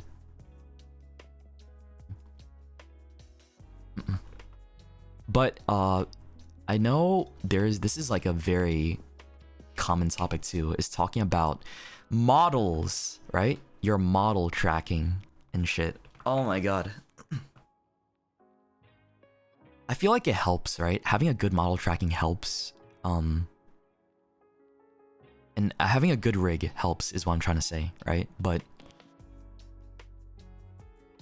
I remember getting a question, I talked about this once, about why does my model tracking look so good, and is it like necessary for being a VTuber? It's like I fine-tune my own settings to make it as expressive as it is, right? The fact that I'm able to have my mouth move as much as it does and like be so expressive all the time, that's why you see all these fucking clips of like my expression being so like wide range. It's because I do that myself. Like I purposely you know, and maybe I'm naturally a very expressive person too, but also part of it is like acting, like to exaggerate a little bit to show like that part of your model, because you know you want to be able to display as much as you can with your model and use it to the full extent that it can, because dude, you spend a lot of money on the model and you want to be able to use it to the fullest extent, right? So that's what I'm doing. And that's why I said like you have to take the time to fine-tune the model to how you want it to be in your settings, right? Aside from getting a rigger for your model, you want to be able to adjust the settings yourself and find out what works for you. What software? VTube Studio? Yeah, that's the one I use. But I'm just saying, part of it is acting. You know, every VTuber that has a really expressive model, I'd say, to an extent, also you know, tries to exaggerate their facial expressions a little bit more, just to better convey how they're feeling or how they are reacting to like some kind of content, you know what I mean? Do you find yourself exaggerating your expression in real life? Not really, no. I can kind of like set that apart, honestly. Did I talk about networking? Oh, networking, right? That is also important. I feel like I don't know, personally, how do I feel about networking?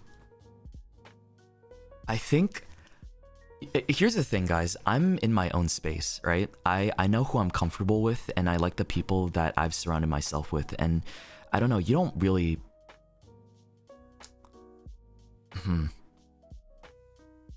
Networking is something that I feel like if you do want to grow more, right? You want to grow more as a VTuber or like just like as a creator to like have more opportunities, because like I'm not gonna lie, networking has helped me so much to get so many deals with or like so many collabs with other people in terms of like companies for like a merchandise, right? I'm gonna tell you right now, if it wasn't for the fact of me going to LA and talking with some people and hanging out with them and like getting to know them better, I would not have been able to get a certain merchandise collab that's going to be coming up this year. I'm gonna say that right now. Okay, like it was thanks to that networking that a certain merchandise is going to be possible. So I don't know, it's beneficial, it fucking helps, right? I'm really excited for this this merchandise. So I'm not gonna say too much more because I want it to be more of a surprise, but like just to give you like an example of how networking can help, right? And how, you know, outreaching is beneficial. It definitely helps, man. It helps so much, even with sponsorships. Yeah, it's important. It's like, I think it's ignorant to not recognize the fact that it is very beneficial in the grand scheme of things in terms of like a sponsorship or like, you know, in terms of what brand deals and shit like that and many other things. But if you're talking about like collabs, I don't know, I'm very comfortable with the group of people that I surround myself in. I don't collab with all of my friends, obviously, right? Like I'm friends with a good handful of people, and I don't feel like I need to collab with them in order to like justify my friendship, if that makes sense. Because a lot of people think like, oh, I haven't collabed with this person in a long time, that must mean they're not friends anymore. No, it fucking doesn't. That's not how life works. That's not how human interaction works, guys. Just because you don't collab with another VTuber or another streamer in a long time doesn't change the fact that you're still friends with them, or it doesn't undermine how strong your friendship is. I have like one of my best friends, I have never collabed with them in my entire life, and they're barely a streamer. Like I don't think they stream that often. It's just like, you know, we don't need people don't need to collab with each other to justify like how strong your friendship is. It's just the same thing with like Twitter follows and stuff like that. You know, like I remember, oh my god, a while back, earlier this year, there was like a situation where somebody got salty about me unfollowing them, and I was just so shocked at how that played out. I was just like baffled by the fact that people still dictate friendships or like relationships based off of like a follow or like, you know, very, you know, superficial stuff like that. It doesn't make sense, man. People don't do that. That's not how friendships work, all right? That is not how friendships work. You don't dictate a friendship by a follow on social media or by collabing with them on stream. If people are gonna come up to you, I know there's a lot of aspiring VTubers and streamers out there. If you have a friend that tries to guilt trip you into collabing with them, right? And they call you a bad friend for not collabing with them, that's not a friend. That's a manipulator. That's a big red flag. I'm just gonna say right now, I've seen so many people who have gone through a situation like that where like, oh, my friend didn't raid me or my friend didn't collab with me. That must mean that they dislike me and we're not good friends. No, it doesn't. That's not what it fucking means. That's not what it means, dude. Why did you unfollow that person? Because I don't really feel like I need to justify why I unfollow somebody, but it's either because like I'm uncomfortable with their content, or maybe I just don't want to see it on my timeline. Like, hey, I'm gonna say right now, I don't follow all of my friends on social. I know there's one friend who I hang out with, who I don't follow on my main Twitter account because I just don't want to see that content on my main TL, right? I don't want to see like straight up complete not safe for work all the time on my timeline, is what I'm saying, or for on my main Twitter account. So that's for the alt account. But yeah, it's not that deep. Exactly, that's a good way to put it. It's not that deep, guys. Like, I think that's one thing in this like content creation sphere, is that there's a lot of people that associate friendship and relationships with a number, or like with the action you do as a content creator. And it's just not true. That's ridiculous. And there's people that believe that too. There's so many people that believe that in like the fandom. I'm just like, there's no way. There's no way. It surprises me, like, how much you can, like, people think the value of a friendship is based on your interactions with them, right? And I'm gonna say right now, are you public with your mom and dad? Like, do I need to be public with my mom and dad to prove that they're my mom and dad on social media? I don't think so, right?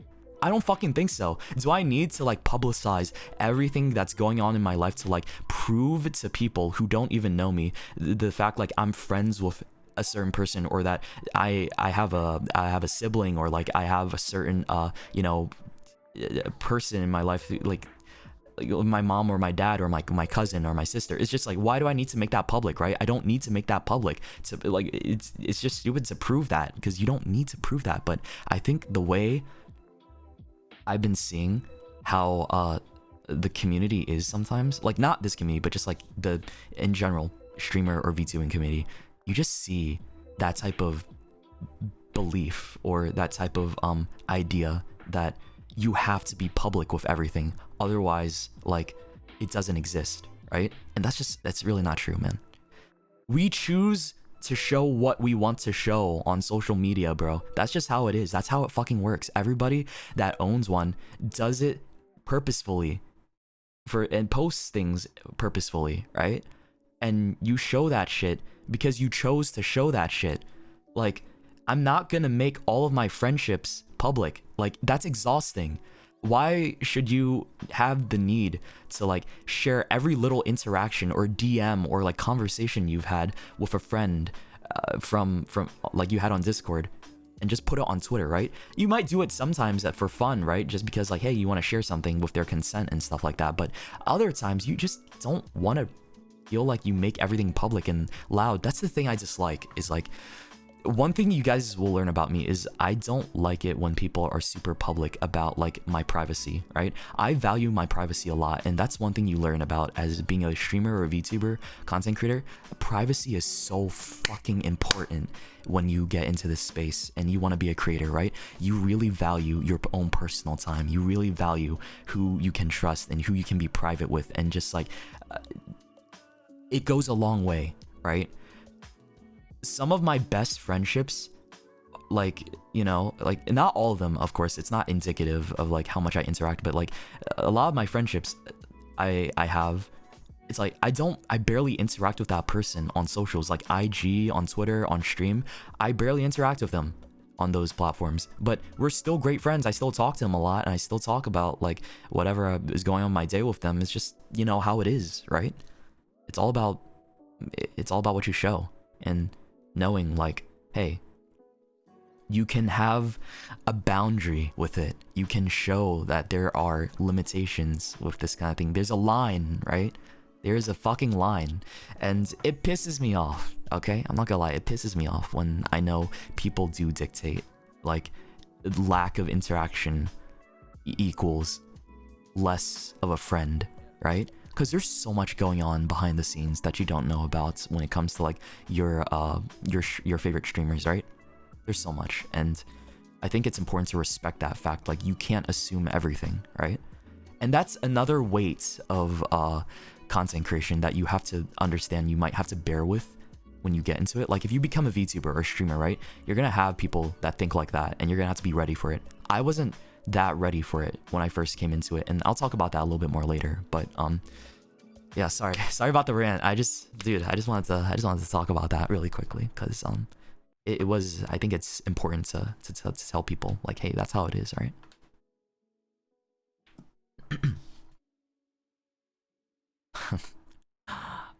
Someone said, how did your mom react to you being a VTuber? Well, I'm gonna tell you right now, she was not happy at first, but she trusted me. And by starting being a VTuber, I mean like being a full-time streamer. Like, remember how I told you when I quit my job and became a VTuber, right? I had a presentation. I made a fucking PowerPoint presentation with statistics, with like, data and justification and bullet points to tell her why this is better than my other job and why I'm happier doing this and I want to give it a chance, right? I like had to do that in order to prove to my mom, like, to give me a chance and let me stream full time, right? And she said, okay, if that's what you want to do, right? I'm just worried for you is all. And that was like the best response I could ever like hope for. She was very understanding of it. She was very empathetic somehow, which I give my mom a lot of credit. She used to not be that kind of person before, but now she's been like growing to understand more and more, which is why, I love my parents, right? They're not perfect. I mean, I'm not perfect. I'm not the perfect son, right? And they know that. So yeah, it was scary at first, but like the fact that they understood was a big relief. And I'm not gonna say like you should just expect your parents to accept that, right? Because it's not easy to just like give up financial stability from like a job that, remember I said I was doing cancer research and stuff like that, guys. So like for her to like realize I'm trading off a job with doing that stuff and then going into streaming, it's like, what would you think as a parent, right? What would you think if you were a parent? Like, you want to support your kid and you want to be understanding, but it's just like, wow, this is a big decision and they're probably gonna like, you never know how it's gonna be because this is a volatile space. Streaming is not a consistent job, right? It's very inconsistent and it's very up and down, bro. And for her to hear like I gave up one thing for like something more inconsistent, it's just like, uh-oh, in her head. And she worried a lot, but nowadays she mellowed out. She's a lot less worried. She knows like I'm in like a very comfortable and happier space than I was with my other job, and that I'm still, making a decent amount of money to support myself and to support them, right? So I think that's a big thing, is like, hey, I'm able to make enough to support my family and to also support myself, and that I'm also very happy. That's the ideal, right? I'm in a very fortunate situation and I recognize that. And not everybody is that lucky to have what I have, and even more so supportive parents, right? And that's something I think about a lot, is that I have a supportive mom and a supportive dad, and not everybody is lucky to have parents like mine. And I don't like to squander that, that type of relationship I have with them. I'm very happy that I have that relationship with them, and I understand like, hey, not everybody has it, so I try to appreciate it as much as I can. Also, my throat, sorry.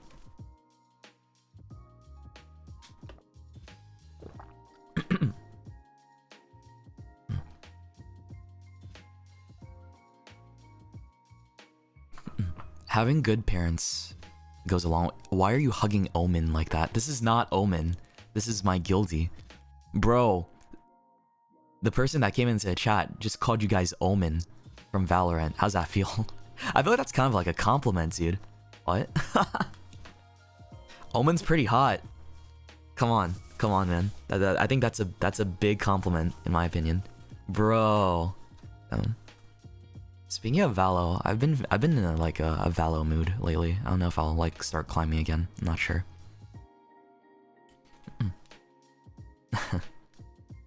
But going back to VTubing, right? Sorry. VTubing and figuring out what kind of the rigging that you want, right? So here, let me explain this. Do you need Iron Vertex level rigging? No, you don't. Like, Iron Vertex is my my model riggers, right? And they are amazing. They are probably one of the best in the space, and some people that I can trust to do like an amazing job, right? I think you can see it, like the proof is in the pudding, as people say, and you can quite honestly tell every single time that I go live that they did an amazing job, and I know that I can trust them with anything. But some people don't have the budget for that. Like I said, you can just get a 3D model like free to use, or like a freelance rigger, right?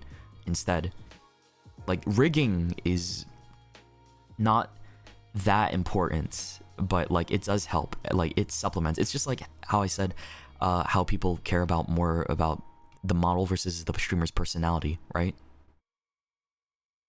You have to understand that. It's like, hey, you don't need that. You don't need like S tier rigging to be a VTuber. So if you want to be a VTuber, hey, just either if you have the budget for Iron Vertex, or if you want to get a freelance person that rigs live 2D, rig, yeah. And the model art too. I think that was a big thing for me. Is like figuring out. I'm a very picky person. Okay, I'm a very fucking picky person when it comes to commissioning these types of big projects, because I want to be happy with the model art. It's something that I'm going to be looking at. I know it's something that you guys are going to be looking at all the time, right? But understand, like, I have to look at this 100% of the time as well. So I'm going to be seeing this bozo, this stupid dumbass, bleh, on the screen all the time. And I want to be happy with it, right? I want to be happy with it.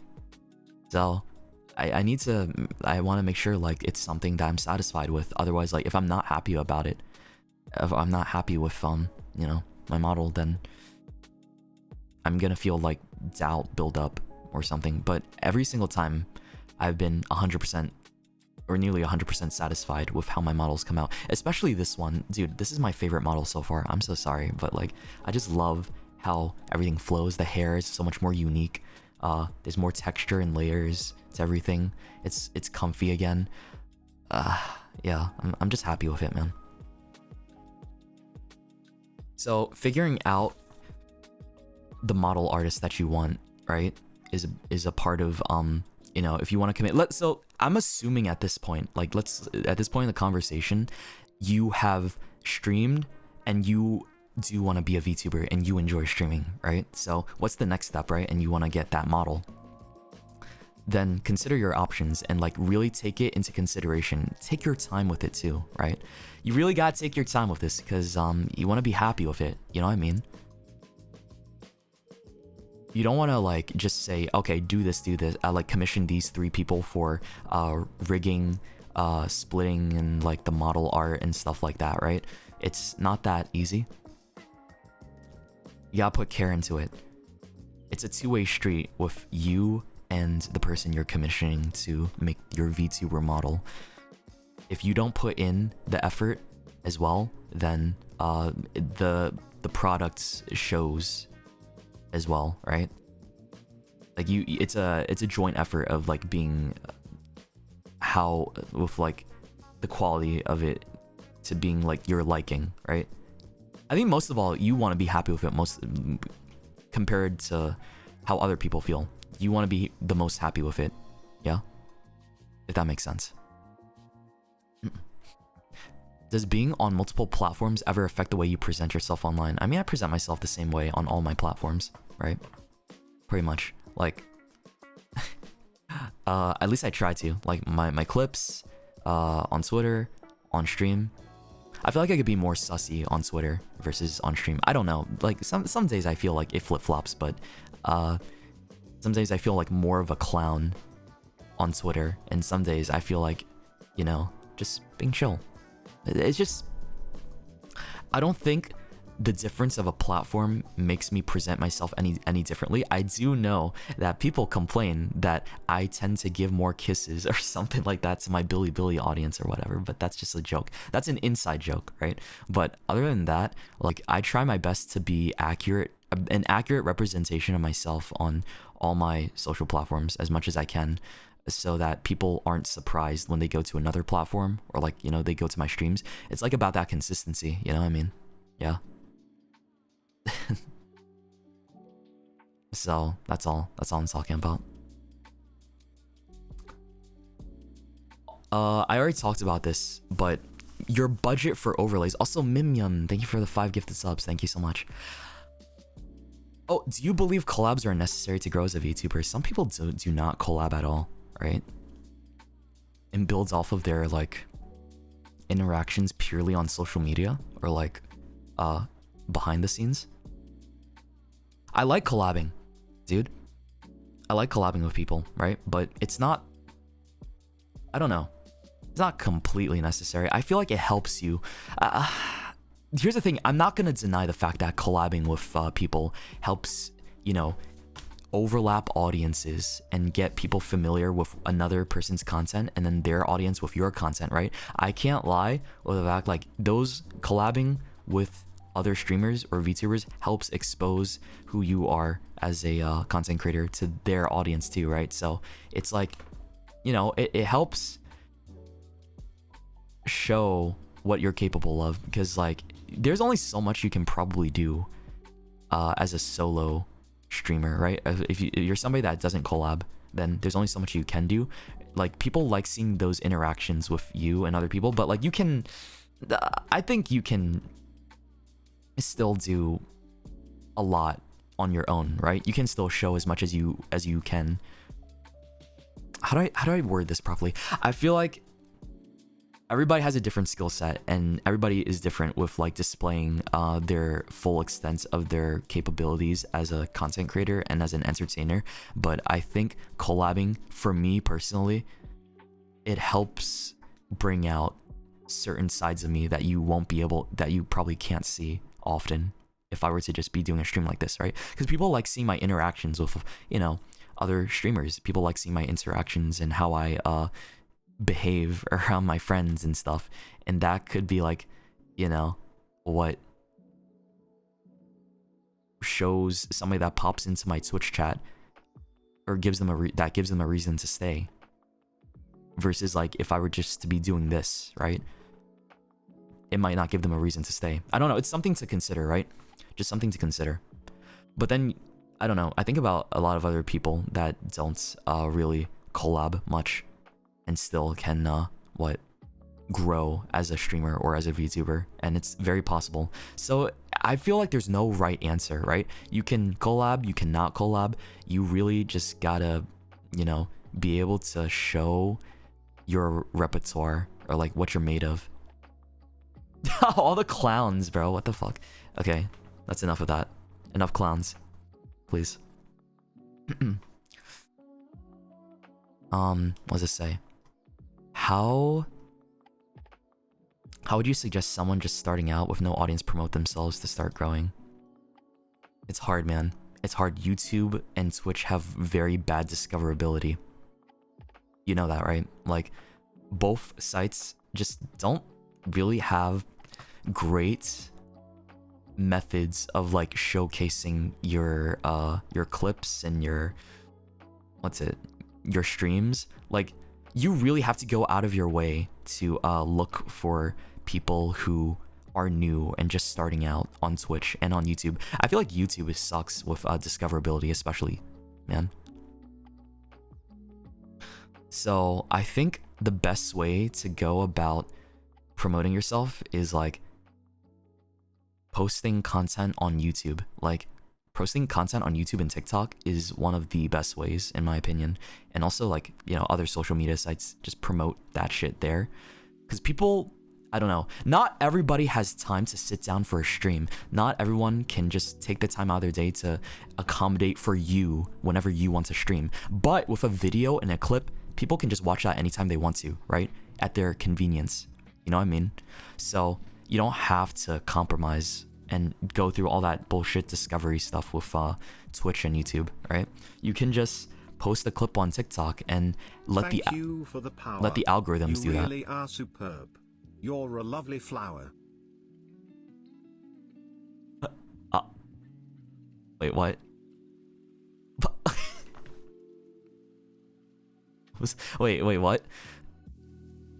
You're a lovely flower. Thank you for the $5, May. That's sweet. Sorry, that caught me off guard. I don't know. Oh my god, that caught me off guard. Did not expect that. But like I said, posting clips on your social medias or on your TikToks and on YouTube will help you a lot, because it gives people the convenience to view your clips whenever they want to and let the algorithm do the work, right? Versus just streaming at a certain set time where not everybody would be able to catch that stream, right? Like right now, there's probably people that haven't even woken up from the NA Western time zone, right? and can't watch my streams because they're sleeping, or people that just want to sleep all morning, or people that have jobs during the morning, right? Not everybody can watch me, but what they can watch are my VODs. They can watch my clips, my TikToks, my YouTube, right? That's a good thing. And you know, I put out clips that I try to put out clips that show who I am as a streamer, right? Who I am as a content creator, and hopefully that gives people a better idea of the type of content I do, and gives them a chance to like really go out of their way to watch a stream. You know what I mean? So it's me promoting myself to give others a reason to come and watch my streams whenever they have the time to, right? Or give them that push to really you know, decide to finally come and watch a stream after watching all those clips and stuff, right? On or my TikToks or my shorts and in my videos. Yeah. The only downside of that is and we have clippers. Yeah, I have awesome channel clippers who make amazing stuff. The only downside is like you can't help what goes viral, and there will be certain types of content that goes viral, and people will define you based off of that one clip, right? People will define you purely based off of like the one clip that they see that have gone viral, and they don't understand there's more to that streamer, or there's more to that content creator than just that one clip, right? So I think that might be like a downside, or it might, you know, might be a benefit to you, because like it's visibility, right? And you are bringing an audience, but like maybe hopefully people stay and understand like you're more than just that, and they like what they see, right? You're just bringing more of an audience to you based off of that, the virality of the clip. And you just kind of have to hope that, you know, they do stay and that they do understand. So again, it's hard to control what goes viral. Anything can go viral. It's not just cute flowers, it can be sexy and cool too. Anyway, do what makes you happy. We still talking about flowers? What? Thank you for the dono. But yeah, I appreciate my clippers a lot. They are amazing at what they do, and I love that they're able to put out content and help promote me. There's a lot of Shoto clippers, and I am thankful for the fact that they are willing to make clips of me and share them on Twitter or on YouTube, everywhere, on every platform. It helps me a lot, and it, you know, aside from like what I do myself, the clips that I make on my main channel, right? It helps a lot. So yeah, you gotta understand, promotion is not easy, but promotion via those methods will hopefully give people a reason to come by, take the time out of their day to come by and watch you, right? That's important. That shit's important, man. So if you're starting off, consider TikTok, consider YouTube, right? And consider your main social medias too. You never know what clip might pop off. You will never know what clip will pop off and just like help give you that boost that you need as a streamer or a VTuber, right? It helps, man. It does help. Hold on, I need to drink more water. Give me a second. Fuck, man.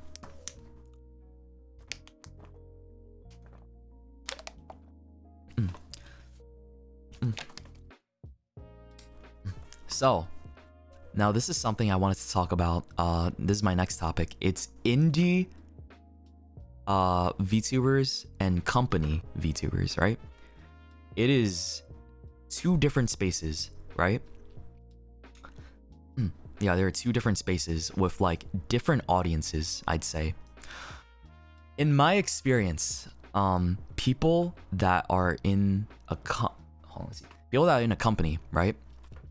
They already have a set audience there ready for them to watch them, because those are the people that follow the company brand and stuff like that, right? And this is where you see like debuts matter. The first week of streaming really does matter to show like, hey, you what you have. It's like about making a good first impression too. And then you also have that idol culture surrounding it, because let's be honest, right? Like, we're gonna be completely honest here. Companies, they do have that idol culture, I'd say, from what I'm aware of. at least from the companies that we're well acquainted with or know a lot, right? And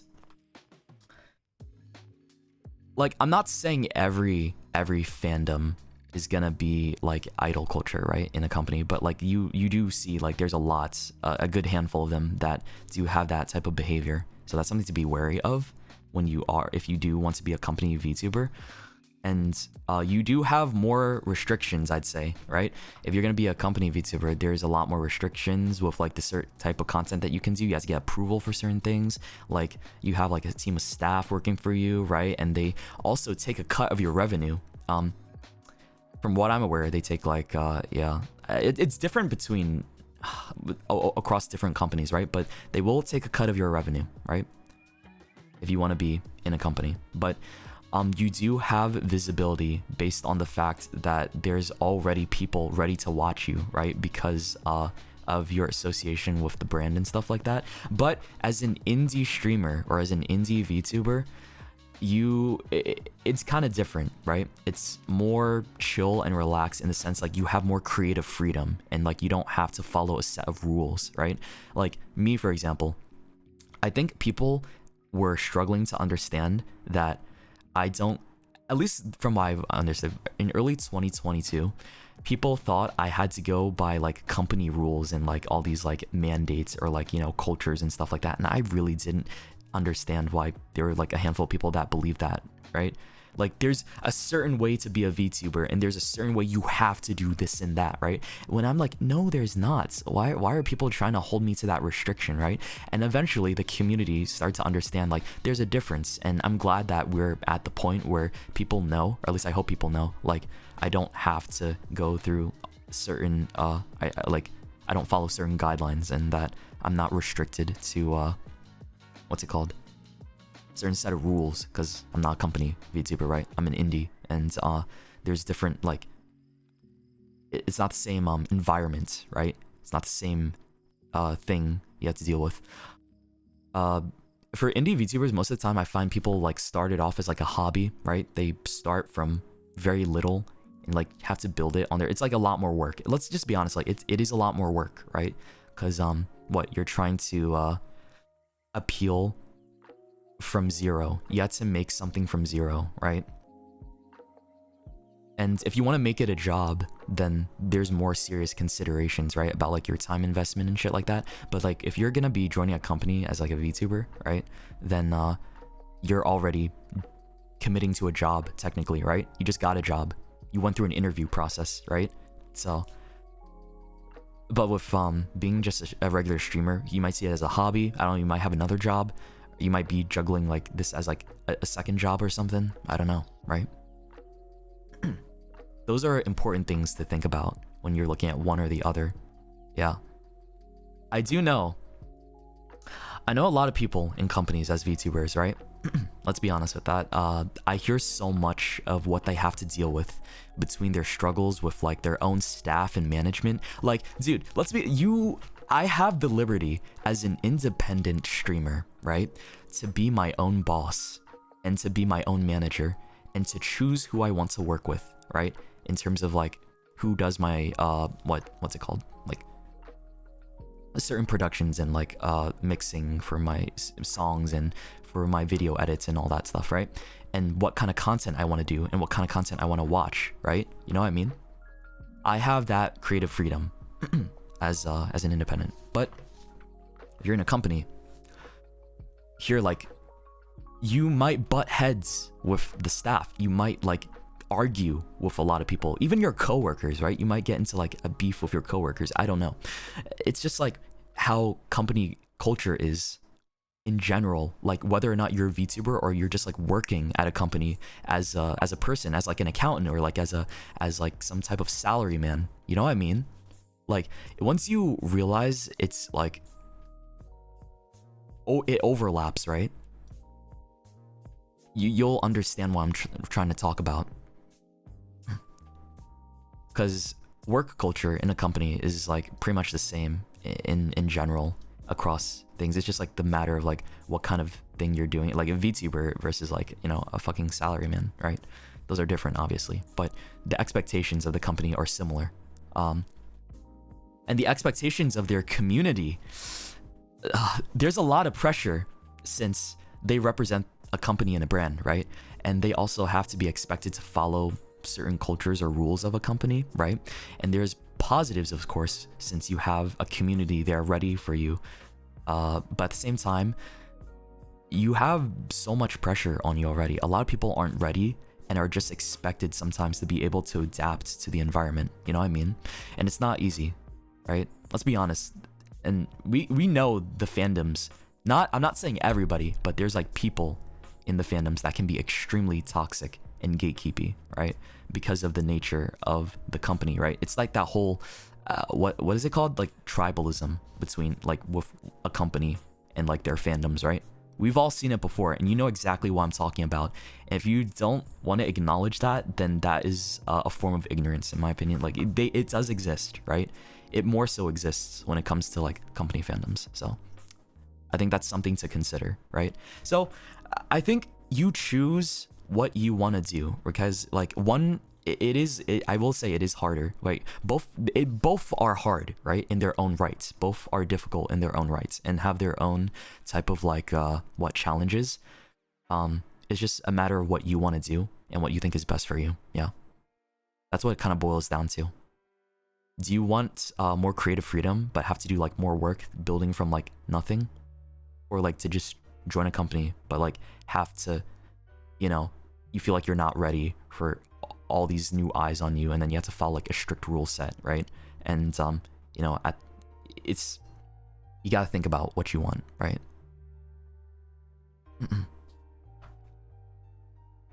Okay, I drink some more water. Oh.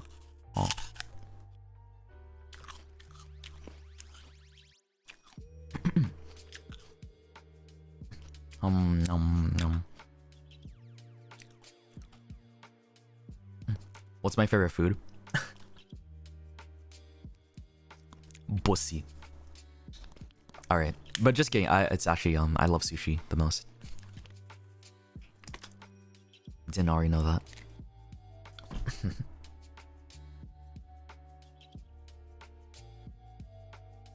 Okay. So, Dollboy, Giveton, Alex, thank you for the subs. Migs, thank you for the 5 gift subs. And Gem Blue, thank you for the 2 gifted subs too. And thank you for the sub as well. Okay. So, yeah. Back to what I was talking. Yeah, like when people are in a company, or just like if you're a big creator in general, I think this applies to just being a big creator in general. But from what I've seen, especially when you're in a company with like a lot of like overlapping cultures, like whether that's from Asia or from like America or Western culture, there's like it's complicated, guys, because like Western culture and Asian culture, there's like different things you have to understand, which is acceptable and is not acceptable, and like you have to feel like, damn, I gotta adapt to this maybe, or like they don't understand this is just how Western culture is, and there's like jokes. I know a lot of Westerners make a lot more jokes, and like those jokes seem to get lost in translation, right? Or like a certain thing that you do might get lost in translation and they might not understand it, right? And it just sucks, right? The norms are very different, exactly. It's a different social space, and it seems like a lot of people don't take the time to understand that, right? They take it at very face value and just work off of it based off of whatever people say, right?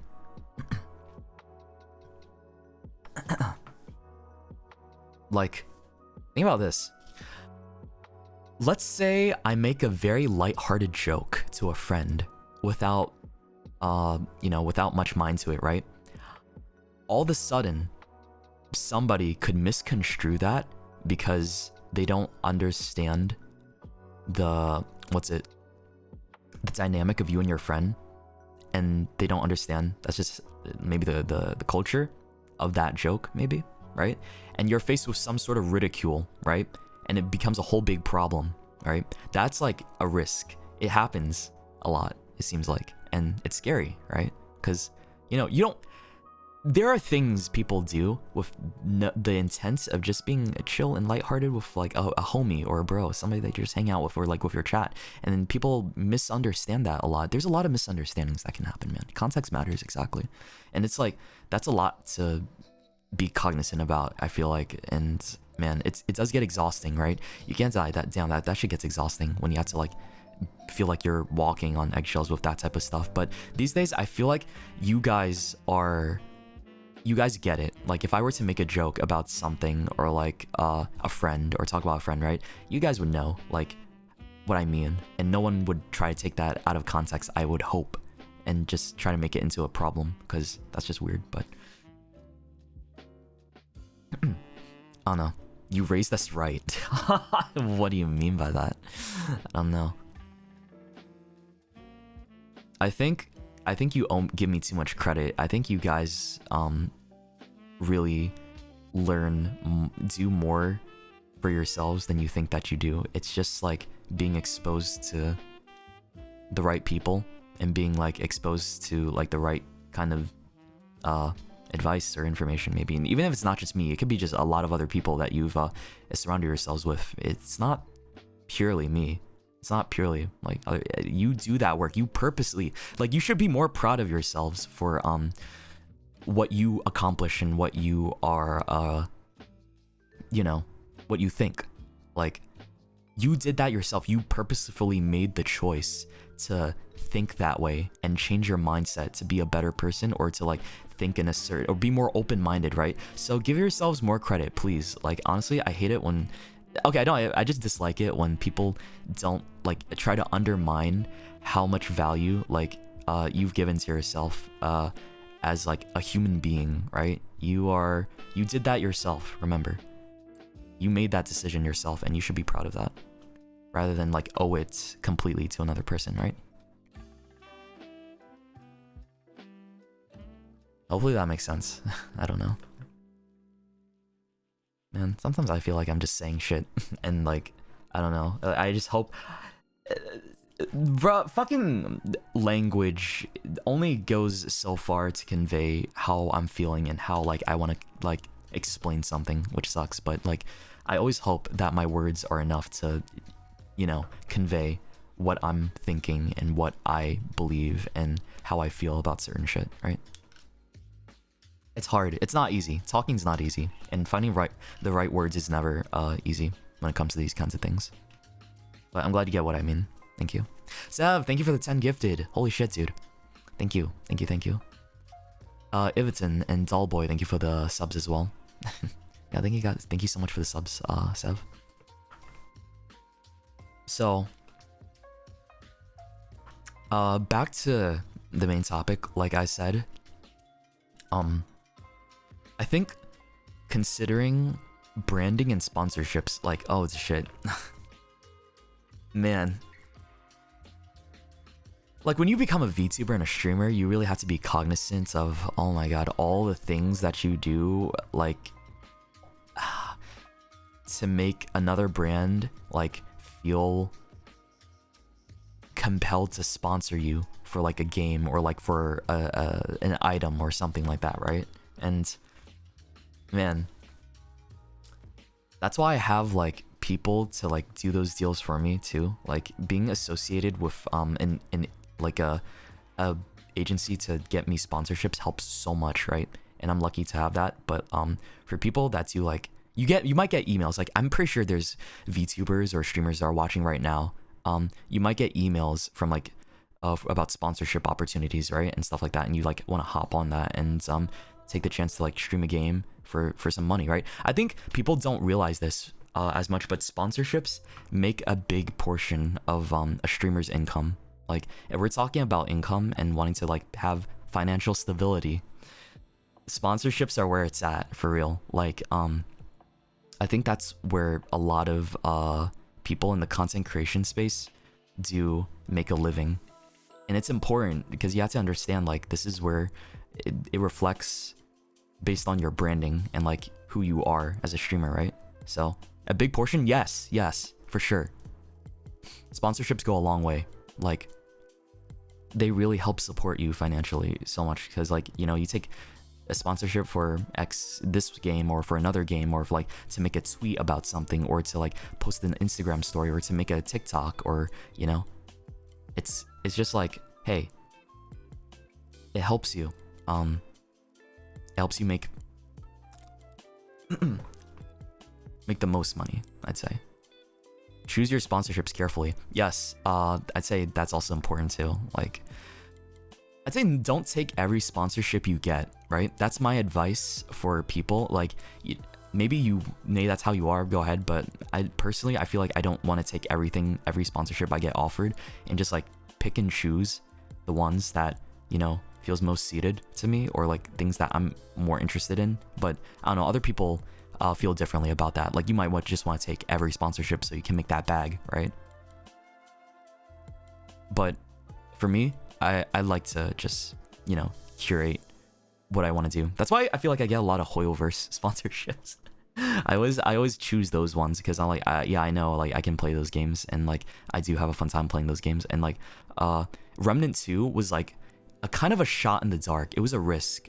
Like, I didn't know anything about Remnant 2 until I took that sponsorship, and I was like, wow, I like this game a lot. And now I'm playing it off stream with my friends, right? So that was like a positive of like giving that game a chance and doing the sponsor for it, right? Oh yeah, the loop of Hoyoverse paying me to play their game, but also me using a portion of that to just roll the same character that I don't want over and over again. Chi-chi. So yeah, that's pretty sad, isn't it? Hook, yeah, Clara, fucking all of them. Always them. It's always those three. Whenever it is these games, it's always those three, no matter what. I don't think I'll ever be free, y'all. I'm gonna be honest, leveling with you. I don't think I'll ever be free. So, I guess that's something to consider about, like, branding and sponsorships. It helps a lot. You should take more. If you get into streaming and VTubing, realize that this is something that's gonna make you a good amount of your income, right? The need for a manager. I feel like I don't need a manager. Like, some people need a manager, some people don't need a manager. I know a lot of other VTubers that have their own managers to be able to, like, post stuff for them, manage their social media, right? And coordinate about, like, commissions and stuff like that with them. But for me, I like doing it all on my own. That's just me, though. Is it difficult? Yes, it is difficult. I think, like, it's about how you operate as a streamer, how you operate as, like, somebody that, you know, does this type of stuff. You gotta figure out if you like doing things yourself, or you need that help. You need to rely on someone's help in order, or you'll get overwhelmed, right? Like, it's very you need to consider it's different for everybody. Yeah. And for me, like, if I want to do things right, I do it myself, and I can manage quite a bit on my own plate, and I like working. I'm a bit of a workaholic. That is, like, as a toxic quality of me, because I don't like to relinquish my work to other people so easily and so readily. I like to be involved in almost everything I do, in order to make sure, like, it comes out the way that I want it to be, right? Because having a manager, you take a risk of, like, them putting out something that you might not be entirely happy with, I guess, right? And that's happened before. It has happened before, and I'm just like, you know what? I'm gonna do things my own. I gave it a chance, because I gave, what was it? For a time period, I did hire a manager for a few months, and I wasn't that happy with it. It was not my cup of tea. The only thing I do have, though, is, like, a merchandise manager. So somebody that, like, you know, I work with a company to do the merchandise stuff. Like, it's impossible for me to do merchandise on my own. Let's be real. Like, that's something that's completely unrealistic. Like, to have to do all of that on my own is just like, ugh. Merch is hard. Yeah.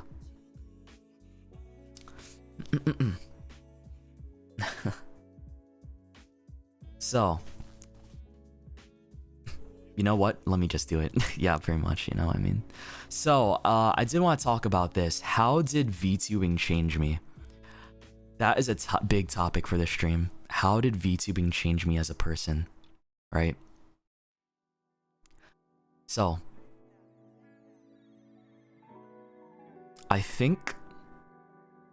let me see. How do I start this off? I think I want to say that I think streaming in general and being around people that enjoy the same things as me helped me a lot with changing who I was. Like, let's be honest, people change all the time, but for me, I think it really impacted me in a shit ton of ways. Once you realize you have your own community and understanding the impacts you have on other people and how you influence their lives, I think for me, I really wanted to make sure I could improve myself, right? Like, it might sound egotistical or whatever to some people, but I quite literally made myself change in order to please people, but it in turn benefited me for the better too, since I'm not gonna lie, before like 2020 or 2021, I'm not gonna say that I was the smartest or wisest or really the most well put together person, right? I'm just gonna say a lot of people on the internet will judge you for something you say or do like years ago, right? Like something from 2015 or like even beyond that, like people dig like, oh my god. And that's not an accurate representation. When it doesn't represent who you are now, people try to condemn you for that. Like it reflects your current morals or values. Like they don't understand the weight of a person's being willing to change, right? And I'll say this, if you're somebody who doesn't give another person, right, the chance to correct themselves or change for the better, then I don't know, you're likely just as bad. I'm just gonna say, and be a little mean here, because it's that immaturity and lack of willingness to let go of something you hold over another person you probably don't even know that well, that might hold you back from your relationships in the future too. Because I know there's a lot of people on the internet, right, that are just refuse to accept somebody changing for the better or like being a better person, right, after maybe even one small mistake or like a couple of mistakes, right, that might not be even be that bad. Like there's gonna be terrible people who will never change, let's get that right. Yeah, there's gonna be people who made like a terrible fucking mistake, and that's on a completely different scheme of things. Yeah, so but doing one small thing you disagree with, I feel like it's so punishing these days, especially like in on the internet, right? It's odd.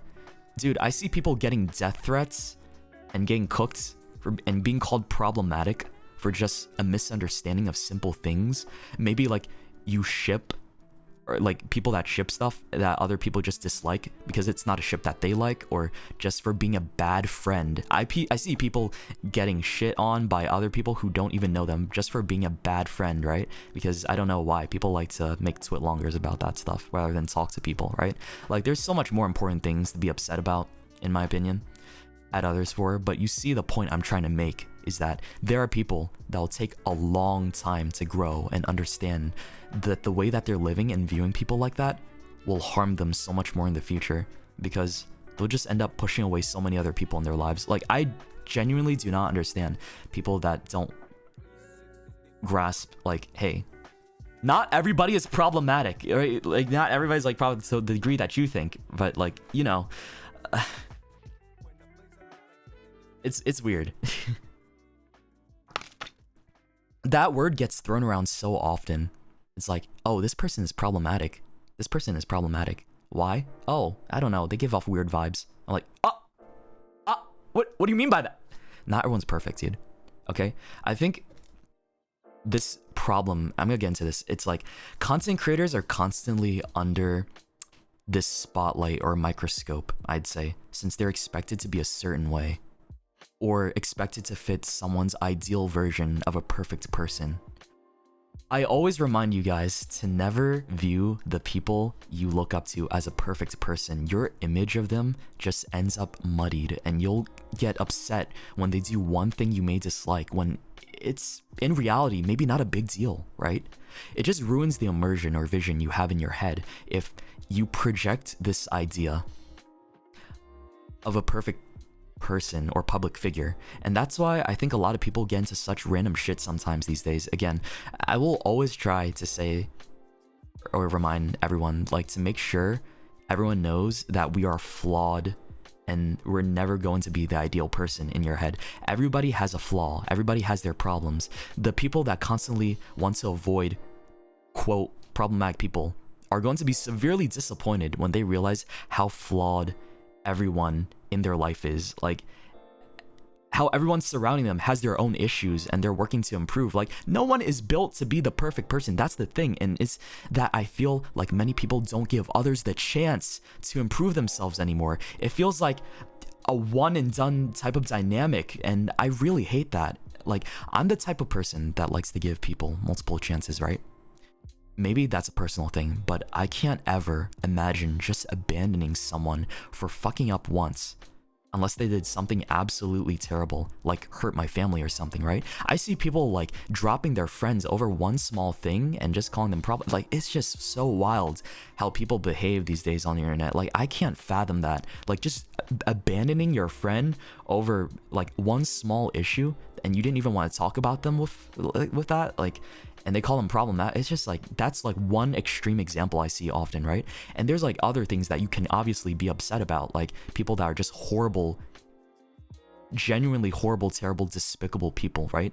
Those are people that, yeah, I understand, but there's just so many other things that are nitpicked when it comes to a lot of other people on the social space, right?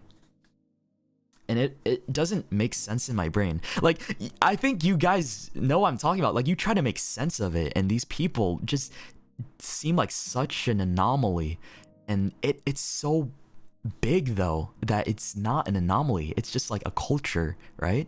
And it's like, how did things become this way? I don't know. How did that shit get this bad when people just are outright willing to denounce somebody at like the drop of a pen, just instantaneously, once they see that they're not a perfect person, right? When those people themselves are just probably not as good either, right? It's a very hypocritical thing, because like these people, like, you're not perfect, right? You can't expect other people to be like that ideal vision of yourself, like, and I don't know, man. It bothers me a lot. It bothers me a lot. It's Twitter, dude. Honestly, I feel like Twitter and TikTok are a big like source of this too. You see this shit happen all the time, bro. I don't get it. Like, Twitter is something else. Oh, sorry, my bad. X, or whatever the fuck it's called, right? Man's talking from experience. I am talking from experience, yeah, because I've seen it and I've personally experienced it, and other people in my friend groups have experienced that, if not worse than me, right? Like, people don't like to just see beyond the veil and define you based off of like a perpetuated thing from what they see as a problematic idea, or like, just, I don't know. It's really wild. And again, these are the same people that will you know, ridicule their own friends or own, like, you know, mutuals or whatever, just off of like one small thing. And it's crazy. It's so crazy, man. I don't know. Where am I getting with this all, though? Like, I'm just trying to show you guys the stress of it all, right? The stress of having to think about this in the back of your head day after day after day. And I'm not alone. I really don't let it get to me, right? But I know so many others that constantly worry about these types of things and get anxious or depressed over it, right? And it's a weight to bear when you're someone big or act as a role model for others, yeah? It's a lot of responsibility to not want to disappoint people that you love and people that you care about so much. And I care about you guys so much. Like, I hate thinking about the thought of ever disappointing, like, you or anybody in my life that I care about. And I will own up to my faults, but you can't stop people from just moving on if they decide that one thing was enough for them to leave, right? And it sucks a lot, and that's just how it is these days, and it makes me sad. Again, something I know a lot of other streamers or VTubers tend to think or overthink of, right? Is that exact thing. And it was something that I had to prepare myself for over the course of the year, right? One small mistake, or like, you know, one small thing can like make people just leave, right? And you can't stop them from leaving. That's just their decision, right? It is how it is. And I feel like I wasn't truly prepared, like I said. There were so many expectations placed upon me when the community really began to grow, right? You guys remember that, and grow larger. The world doesn't wait for you. Sometimes it just throws a giant boulder in your direction, right? And you're just expected to know how to deal with it. When you're never dealt with it before, and you realize you'll get ridiculed if you don't know how to deal with it, because the expectations of the world are also laying at your feet while that giant fucking boulder is flying at you. And what I'm trying to say is no one is ever truly ready. And it took me a while to get used to how to be a streamer, right? How to be someone good. Or, I mean, how to be someone that I feel is more mature, considerate, patient, careful. I always feel like I look back at myself a year before, right? And think like, wow, I was so immature back then. Then a year passes, right? And I think the exact same thing. Wow, I was so immature a year ago. And this is a good thing. Cringing at your past self, I think, is good. It shows that you actually grew and developed yourself. People tend to forget that, and it's something I realize more, right? If you cringe at how you were before, like a year or two ago, right? It just shows like, hey, you grew up, and that maybe you're a better person, or, you know, that's not you anymore, right? That's the thing. That's the thing. People don't understand. The person from a year ago that you're comparing yourself to is not the same person, right? Think about that shit. You cringe at yourself so often when you think about what you were like as a kid, right? And it's the same thing applies if, like, you know, you think about like something even minor, like really dumb from like a couple years ago. It's just like, yeah, damn, I'm cringing. That's not me now, right? Because guess what? That's not you anymore. That's literally not you anymore. You're a different person. You learned. You experienced different shit, right? And for people to compare that with who you are right now is fucking ignorant. I hate that. I hate that so much. I don't know why it takes so many people so long to grasp that shit, right? You can't compare. Like, it's not fair to compare what's like who somebody was years ago to who they are now. Otherwise, you're gonna have to hold yourself to the exact same standards as that, right? You know what I mean? Like, if you're gonna behave that way, then you might as well compare yourself to how you were as a kid, right? And hold yourself to that same type of standard, then, because that's the whole type of mentality you're trying to work with, right? Like, people are capable. Believe it or not, guys, people are capable of change and developing, and that's something that I wish more people understood. It's just like something the world has forgotten. I feel like a lot of people have forgotten. I don't know, maybe I'm just exposed to more of that bad side of people, and like they don't see that, you know? Maybe it's getting better, I don't know. Maybe I just see more of it, I don't know. It's just, hey, again, that's my experience. So VTubing and being who I am. I've never regretted any decision since I started doing what I'm doing, because everything happened for a reason, right? And led me to all of you inevitably. I crossed paths with so many amazing people, and all of you guys, thanks to how I've grown and how I've traveled on this journey, and I don't regret it at all. And I'm smarter now because I feel like I've learned everything, or learned from everything that I've gone through the past few years. It was not the perfect journey, but I never expect things to go exactly the way that they're planned, because if you think things are going to go the way that they're planned, then it's kind of boring. What's more fun is like the unexpected shit that happens when you grow, right? It's for the best is usually how I see it. So I feel like I had to grow up a lot faster than I expected to, and quickly shift gears in order to better myself as time went on. And at this point, right here, right now, like the current me, right? I do feel like I'm the best version of myself, and I want to keep doing that. I want to keep improving. I've changed a lot for the better, and it's in part thanks to everyone and everything that has come into my path throughout the years, negative or positive. And now I don't really want to say like, I don't want to say I'm 100% happy, like, right? Like, shit happens along the way, as I said, and you realize people will hate you. People will always Shoto, hate. sorry to stop you. NGL, you're a good senpai to helping and leading the new VTubers or streamers. Also, you're so beautiful, pretty, cute and handsome. Okay, perfect. I'm gonna turn off text to speech because again, like, so I did not expect that, but thank you for the dono. It means a lot. That's a very sweet message. But as I was just, hold on, what was I saying again? Fuck, I forgot. No, damn it. Shit, bro. What was I saying? Damn it. I don't know. Right. You will realize that shit happens and that people will hate you, right? People will always hate you for being something that they wanted you to be but didn't become, because you will never please everybody, right? Let's just get that right. You'll never please everybody, but once you make your peace with that, right?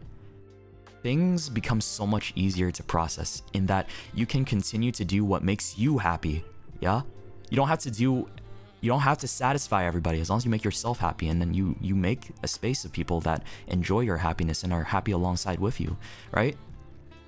Take the risks you want to take to grow and keep succeeding, but then it comes, you have to see, it comes with a price of making some people dissatisfied, right?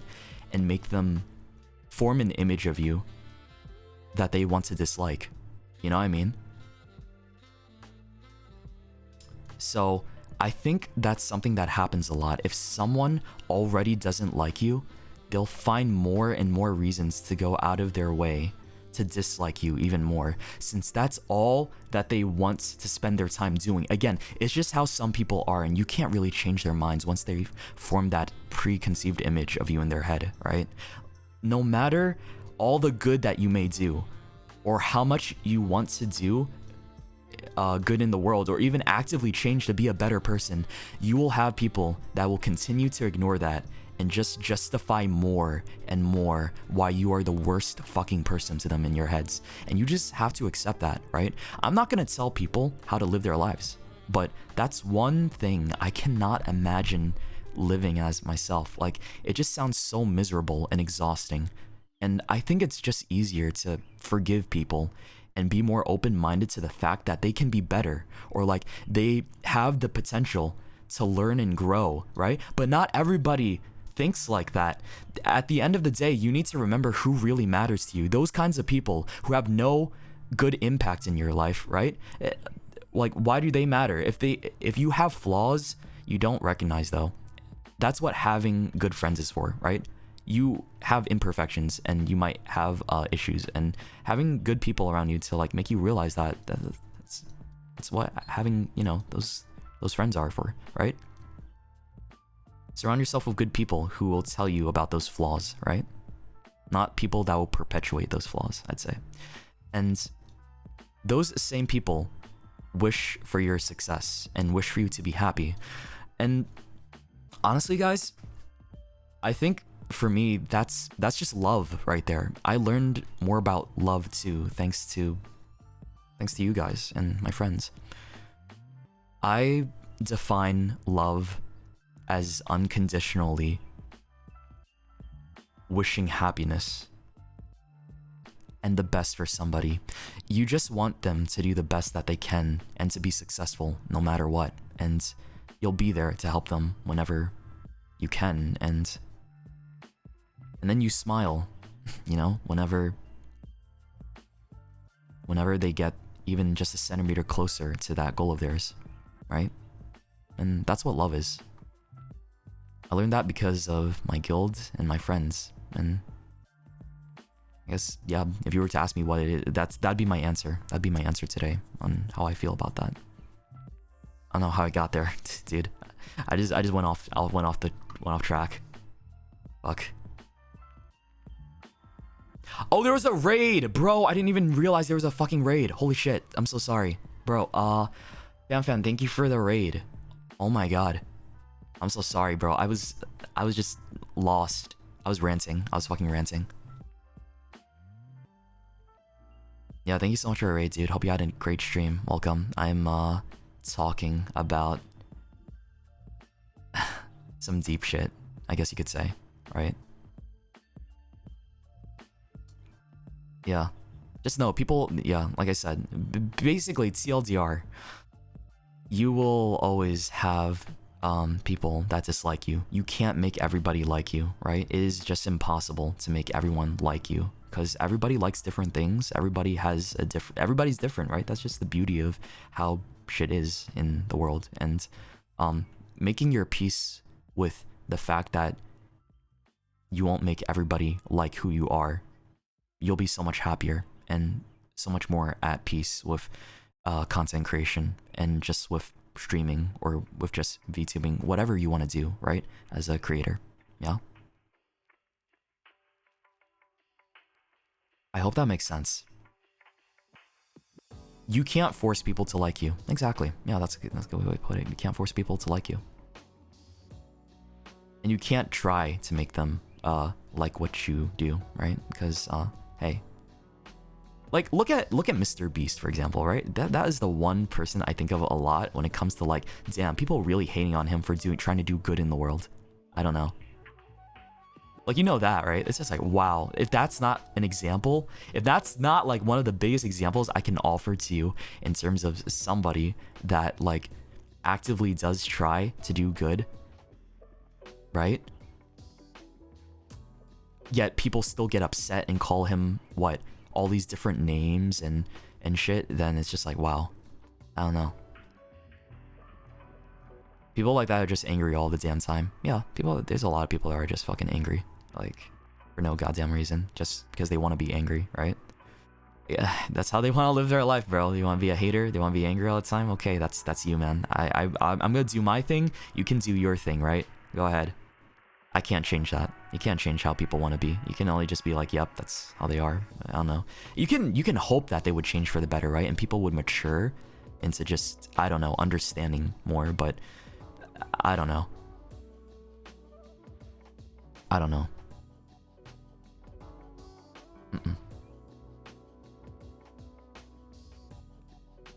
It's just how it is, right? Yeah.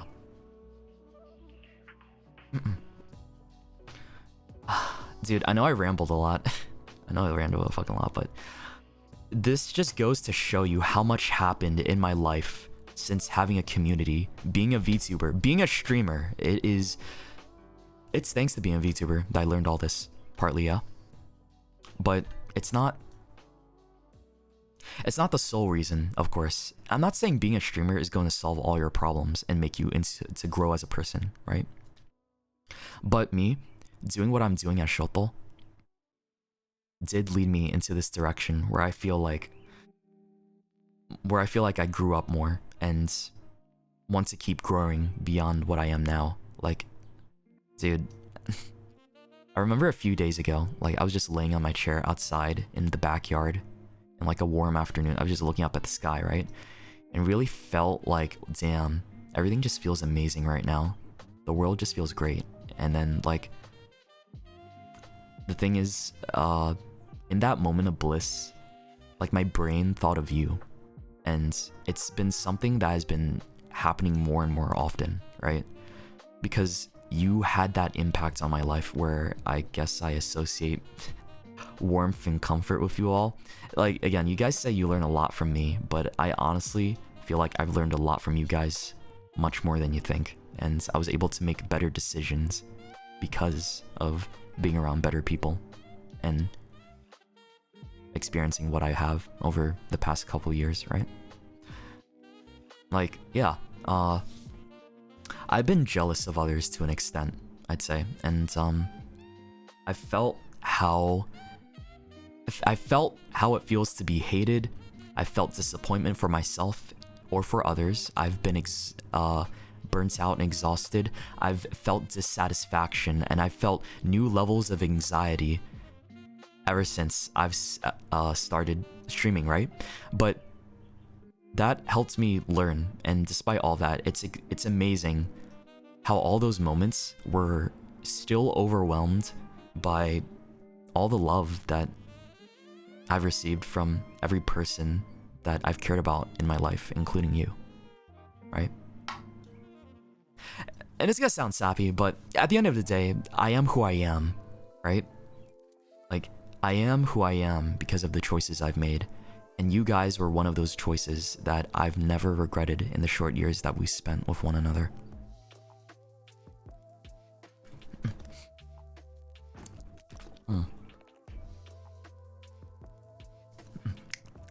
So, oh, Sohyun, thank you for the 5 gifted.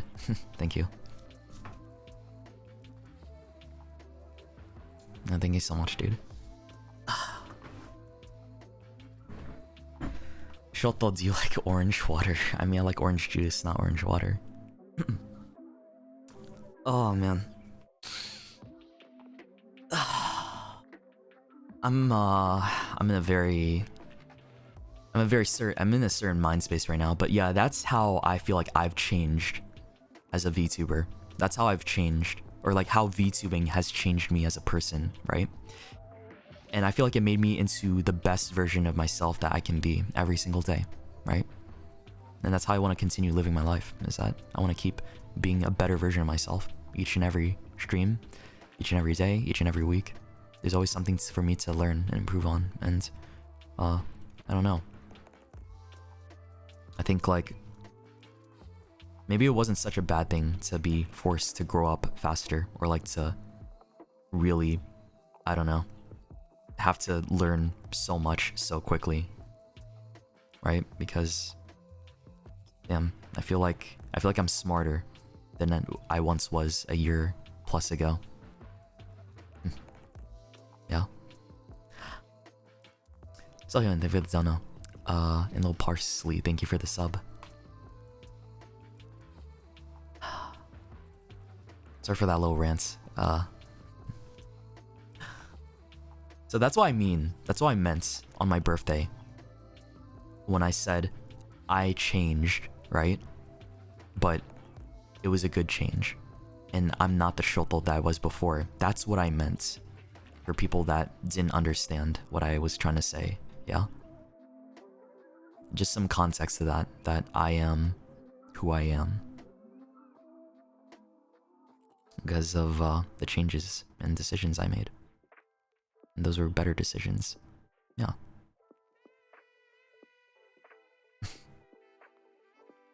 We love you. Thank you. I love you guys too. It's been quite a fucking journey, but like I said, I've learned a lot from the hatred. I've learned a lot from the love. I've learned a lot from being around you and my friendships. Again, I think the biggest takeaway from like how it changed me as a person, how VTubing has changed me, is that I want to be more understanding of the fact, like, it's just being more empathetic and being more understanding, like, hey, God, I can't get my words together, sorry. I'm getting a little tad emotional, so it's kind of fucking with me right now, so my apologies, dude. Fuck. It's a lot, yeah, that was a lot to talk about. It was just like, damn, I felt like a weight got dropped off of my chest or like my shoulders once I finally just said, oh my god, this is how, yeah, I felt.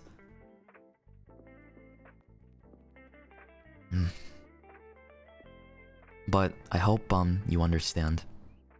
What am I talking about? I know you guys would understand. But what does it say?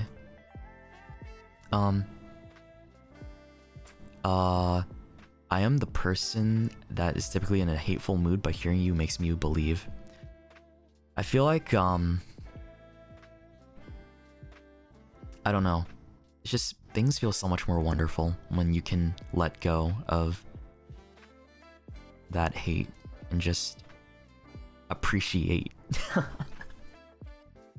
just dude, I don't know. Like, I'm not gonna tell you like to follow all this advice, right? Like,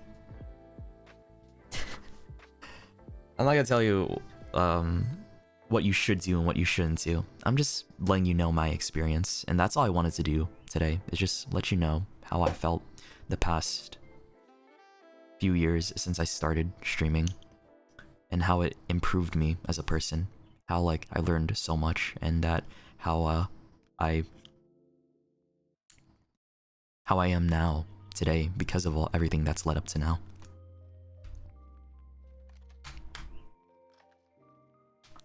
Like, man, if I'm thinking about like 2020 Shoto, right? I'm like, shit, man, so much more different from that right now. Holy fuck. So much more fucking different from before.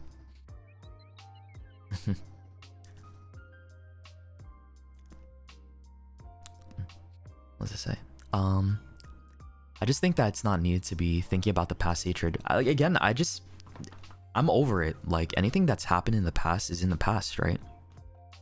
I've said this multiple times already, but I'm a guy that doesn't like to mull in the past and like shit that's already happened, because like I don't want that to dictate how I am now, right? Because that's not who I am now. I'm a different guy today, and I'll be a different person tomorrow. I'm not gonna let like what happened before and like everything that's been or like has happened before today be something that I regret, like making decisions I probably regret, or like you know, feeling like I could have made a better decision if I just did this or did that, right? It's just, hey, it happened, and now I know better, right? I hope like more people can think about it like that, right? Rather than let it eat away at them.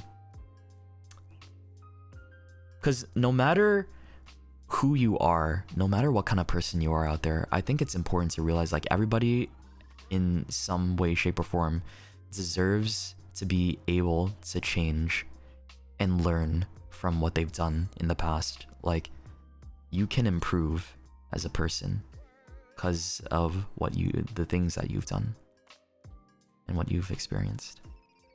I think don't think it's fair to deny anybody that right to change, right?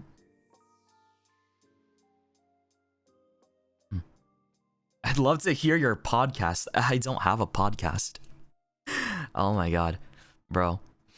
See, the thing is like, I could, if I had another person to bounce off of all the time, I feel like I could have a conversation for hours upon hours, honestly. Like, but just talking like this, I don't know.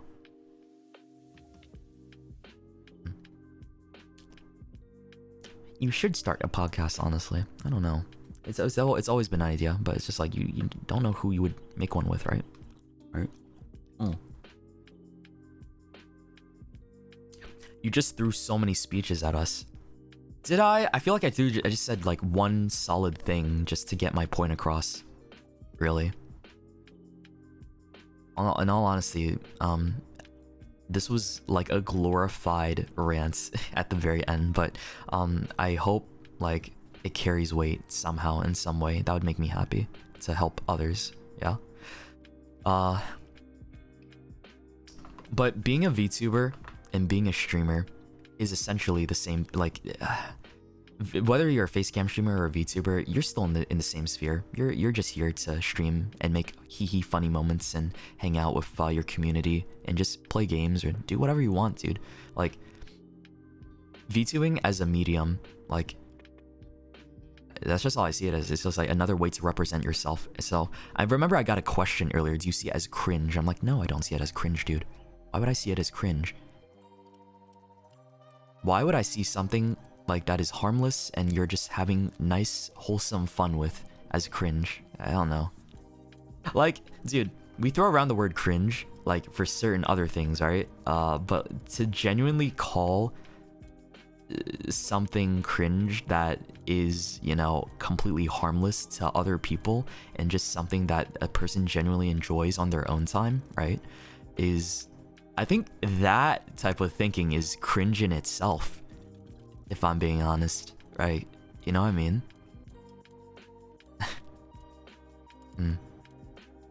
Yeah.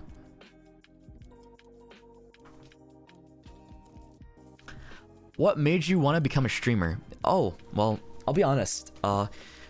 One day, before COVID, the pandemic happened, right? Back in like 2019, I remember Pokemon Sword and Shield was about to come out. It was like December 2019, right?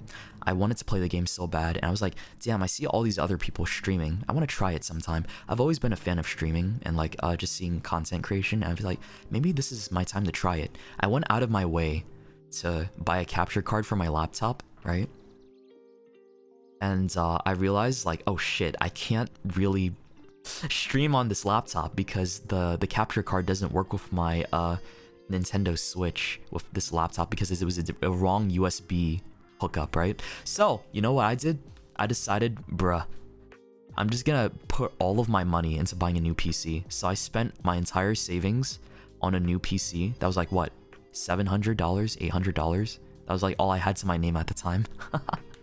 And I started, you know, streaming with that PC, right?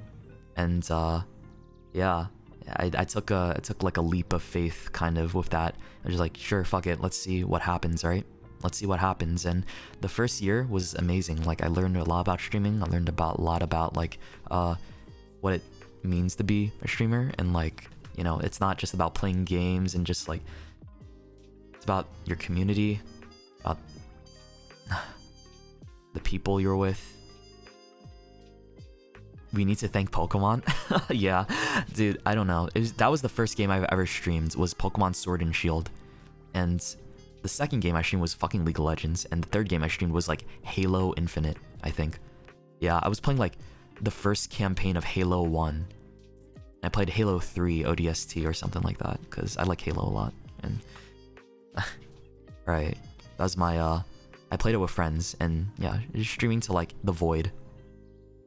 Streaming to the void with a PNG. And it was really fun. Yeah.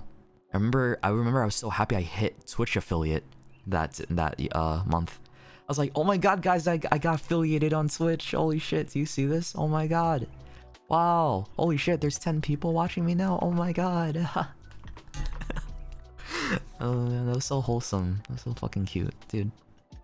Yeah.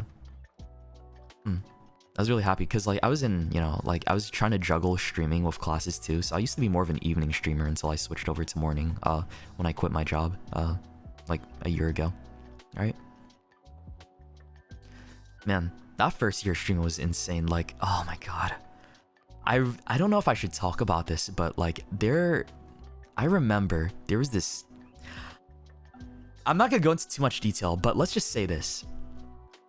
Be careful with who you pick as a moderator for your channels and stuff. Oh my god, maybe it was my own fault for getting like too comfortable with, but like I think so. Basically, what happened was I had this one mod one time, right? And he was like a top donator on my stream at one point, right? And I was like, you know, I need more mods for my channels. I need to have somebody that's willing to like help me, you know, get the weirdos out of here. And I made them a mod, right? And I remember like, because there would be somebody that would always be in my streams, right? Somebody that would always watch every single one of my streams and stuff like that. So I was like, oh shit, yeah, you want to be a mod? Sure, yeah. Then they became a mod. But long story short, they fell in love with me, right? I think, or had a crush on me. I'm not sure. I think they had a crush on me. And I remember they would purposely sabotage other mods and me if like they didn't get their way. This person was insane, like actual crazy behavior, like to the point of doxing my mods. They would dox my mods, bro, and doctor screenshots. They would fucking, make fake Discord screenshots to like lie about stuff. They made a fake Discord account to like make one mod seem worse than they actually were. They even lied about police documents. You know that? That's how insane it got with this one mod. They fucking lied about police documents and stuff. I'm like, I remember asking them, can I see proof of this police document that you're talking about and involving this other stuff? And they said, they lied about it. They just came out and said that, yeah, it was never real. And I was just like, wow. My whole perception of that was just really... I knew it, right? But again, I'm not naming any names. I'm just like letting you know my experience back then was a little... disappointing. I can't believe like that was the craziest experience I've had with somebody pre VTubing, right? That was at 10 viewers? No, it was like around like when I had like 100 or 200-ish, right? When we grew. But yeah. How did you find moderators? After that moment, I decided to be more careful. Once I learned like people could be that crazy. Maybe I just got really unlucky, dude. I think I just genuinely got super unlucky with the person I chose as a moderator. But yeah, I did forums. I reached out to people I knew that I was comfortable with, and people that could help moderate the channel, right? That's another thing. As a VTuber, right? As a VTuber or streamer, having good mods goes a long way, right? I love my mods a lot. I always try to, you know, express how much I appreciate their work and stuff, but it goes a long way and it helps so much more than you think. Because here's the thing, like imagine somebody with like no mods around to like delete certain messages, and like it actively like tilts them and gets them more upset, and then they like, you know, project that anger onto their chat or like project it onto somebody else that they don't mean to, right? And that's the case that I found out with is like how important mods are for like streamer communities. Because I'm not gonna name people, but I have seen it actively happen with other friends where people have brought up my name in their chats, right? And because like, you know, they don't have moderators to delete that, it just, or like having like, you know, good modding tools or like enough moderators to help like control that, it just like it makes them get tilted over it, right? And then like people get angry over that kind of thing. It's like this is like a redirected like type of anger situation towards the wrong persons or people, right? You know what I mean? So think about it like that. Think about it like this. If let's say for example Saikuno, right? I love that guy. If his name was brought up like all the time in this chat, right, for no reason, for God knows why, for like spammed just like every now and then, like every 30 minutes, like, and I didn't have any mods to like control that, because you know how it's like weird as fuck to mention people out of nowhere if you're not talking about them already, right? On stream like that or in the chat, then it's just gonna be like, you know, the community might get mad at that person. The community might get like, it might look bad on that person. It might look bad on their community, right? And I never want that for anybody, right? Never want that for somebody. And it's not their fault. It's like somebody that just doesn't get it. It's just like that one guy, the one guy that just doesn't fucking get it, right?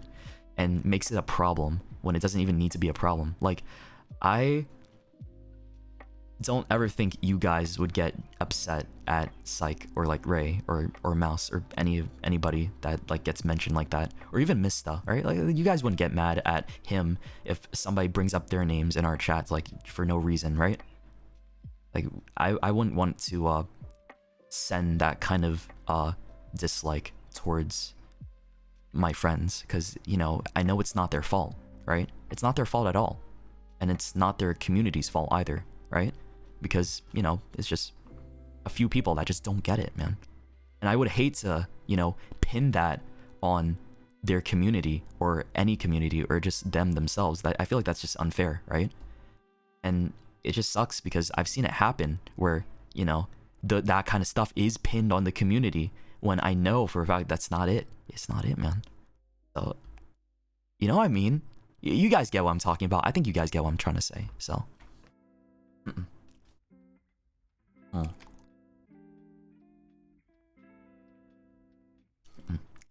So yeah, there's it's about understanding that. I'm glad you guys get it though. Shit, I didn't have a pinned message this entire time. What? By the way, check out my Nendoroid. I keep forgetting to pin was it the Nendoroid message. Wait, I can't pin messages. The fuck? Why does it not let me pin the message? Let me try again. Yeah, you should check out my official Nendoroid that it will be that is out for pre-order right now. Also, you should totally try and get it before it goes away forever, or probably forever, who knows. I think the final date is August 30th. This is not an ad. This is not spot. It's just like I just love this Nendoroid and I want more people to be happy with a little guy in their room, right? Is it only available in the US? No, it's not. It's available in like I think there's like some places that don't get shipped, but like for the most part it's globally, right? Most places. Yeah, most places. So, yeah, just understand like hey, moderators go a long way to helping with like the most dumbest situations that could be avoided by just like, you know, just deleting a messages or just like deleting a few messages and not having people misunderstand and get angry, right? So, I don't know. That's my thought. That was my little thought.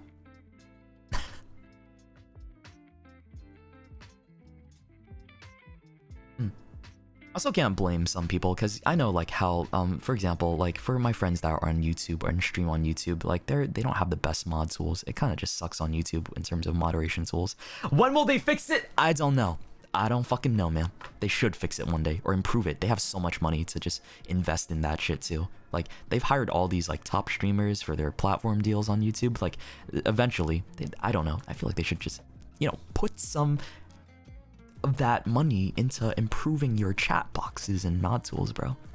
Yeah, I don't know if they've ever considered that. Modding on YouTube is so painful. Yeah, I've seen it. I've seen the pain people have had to go through as like YouTube moderators. It sucks. Yeah. So I don't know. I feel like I'm spoiled here on Twitch with the mod tools that they provided. Yeah. But you know, every platform has their downsides. I think like as a VTuber or a streamer, if you want to choose which one you want to go for, like that's entirely up to you, right? I know YouTubers and YouTube and Twitch has like their own set of problems. Like I know YouTube has that 70-30 split with like subs, but then Twitch has the shitty 50-50 and like what YouTube has a pretty bad chat box. It's like delayed and it moves fast. Like you can't deny we've all seen it before. YouTube chat boxes suck ass, right? I feel like I wouldn't be able to talk with you guys in such real time if I were to stream on YouTube, and that's the reason, one of the biggest reasons why I don't like streaming there on YouTube is because of what's it called? It's not real time, right? I like the fact that I can see a message like pop up just right here and there. It's like, yeah, this guy just said sometimes chat just dies entirely on YouTube. Exactly, right? And it just sucks. Like they just stop and then the streamer is just left there wondering like, what happened to my chat? Are you guys there? Did OBS crash? Did my internet go out? Right? But no, it's not them. It's just like the chat is like an indication of like if the stream is working sometimes, right? Or working properly. You're getting live feedback, so. And I can live bully you as well, so. I don't know. Like, I enjoy being able to actively see what you guys are saying immediately, so. Has there ever been a time that you want to give up on streaming? No, never. Absolutely not. My one friend, I'm gonna tell you right now, I have a friend group, alright? And one of those friends told me, you're gonna get tired of streaming after 1 year, Shoto, right? It's gonna get exhausting, you're gonna feel burnt out, and I don't know how you're just gonna do it after 1 year. I know how you are, Shoto. I'm like, really? I don't know, we'll see about that. And guess what? It's already been 3 years and 9 months. So, I don't know, they can suck it. I'm just kidding, I still love them, but like, I've never gotten bored of it, and I never wanted to give up on it, right? I mean, there's moments I do feel like a tad bit burnt out, right? But I've never felt like the feeling of giving up, right? I think that's what they're talking about. That feeling of giving up has never once crossed my mind. Bro, you continued out of spite? I feel like, honestly, dude, I honestly feel like whenever it comes to my motivation, sometimes I just like to prove people wrong. Like, that is one of my biggest fuels sometimes, when people say you can't do this or you can't do that, right? And then it becomes a sudden challenge in my brain. Like the competition brain activates within me. I'm like, oh yeah, you want to fucking bet? And then I do it anyways, right? And I just like keep trying to do it until like I succeed somehow. And that's never changed. I don't know why. I just think like when people say you can't do it, it activates this like neuron that just fires up my brain to only focus on, okay, yeah, you want to bet? You want to bet I can't do that? Say that again, bitch. All right. Okay, sorry. It just happens. It just happens. Like, sometimes it could be a friend, right? And it's just like you're playing around, but sometimes it could just be like shit you see. I'm like, all right, you wanna fuck around and prove me, and you want me to prove you wrong? Then I'll try. You know, fucking do it. Challenge accepted. Exactly.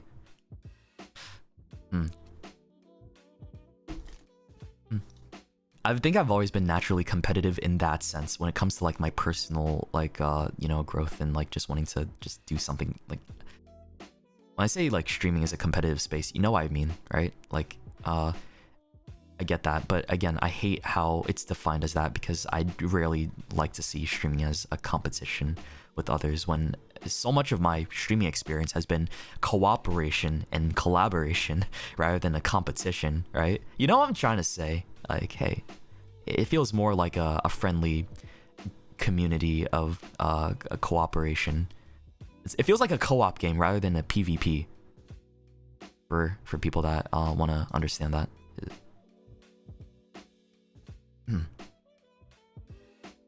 Yeah. Shoto would be on such an on-brand Leo. I am a Leo. Yeah, the star signs shit, right? Yeah, because I was born on July 24th, which was like, bro, that was like last week, bro. My birthday was literally last week. Holy shit, I still can't. What? It feels like it's been longer. I don't know why. Yeah, it is Leo season too. I don't know what that means. Exactly. I think it just means like, oh yeah, this is my season or some shit, right? Yeah, it's my season, dude. Fuck yeah. I don't know exactly what happens, but I think you guys would know better, for those of you that, you know, follow that kind of stuff. So sweet, thank you for the dono. Meow, thank you for the dono too. And Chutol, thank you for the 5 gift subs. Cinnabunny and Sohyun, thank you for the gift subs too. Yuri, thank you for the dono. Biscuit, thank you for the dono. Cuddly Milkasa, thank you for the... Oh, Cuddly Mikasa, thank you for the sub, or for the dono. Udok, thank you for the dono. And Essay, thank you for the big dono too. Thank you so much. Mwah. Thank you guys. Libra here. Scorpion, Copernicus, Sagittario, yeah, Virgin, and the... what's it called? Aries. Yeah, that stuff. Virgo, sorry. I misspoke. I think I had a bit of a Freudian slip there. Sorry. Didn't mean to say that. Virgo, sorry. But yeah, like, all that is stuff I'm unfamiliar with.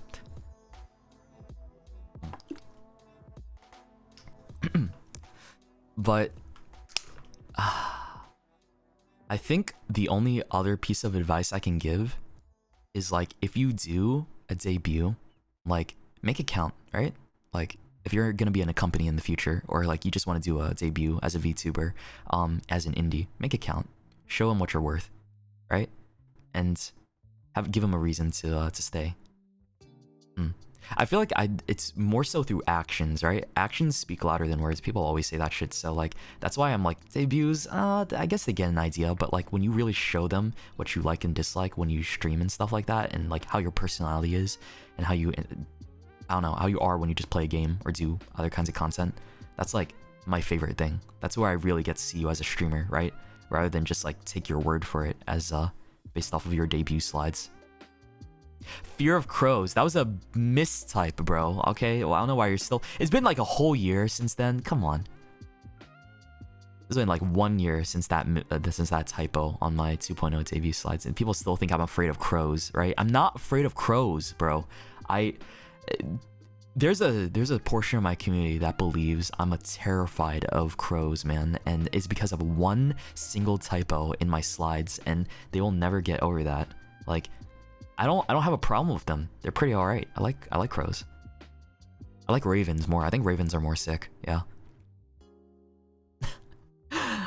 Someone said, what's the better streaming platform? I can't tell you that answer. I really can't, bro, because I'm biased as fuck. I know, like, Twitch has its issues. I'm pissed at Twitch, but I still can't see myself moving to any other platform like YouTube or anything besides, or like Facebook gaming. Or yeah, I like Twitch. I like the Twitch culture. The Twitch culture is what I'm used to. I like my Monka S's, my Pepe hands, and fucking I can't, no way, clueless. You know, I don't know. I like the be better Twitch TV emotes a lot here too, and just how, I don't know, people just get it on Twitch with that kind of language and behavior, right? Dies of cringe, exactly. Yeah. So I can't really, I don't see that kind of stuff on YouTube. Yeah, it's a very defined piece of culture here. Like, so it's very well established too. And like, yeah, the split sucks, but again, I get that, but I think I make more from financially to support myself and support my family through sponsorships. So that's why I try to reason with myself. I do hate the split so much because I feel like it deters people from getting into streaming because they realize how bad that split is, right?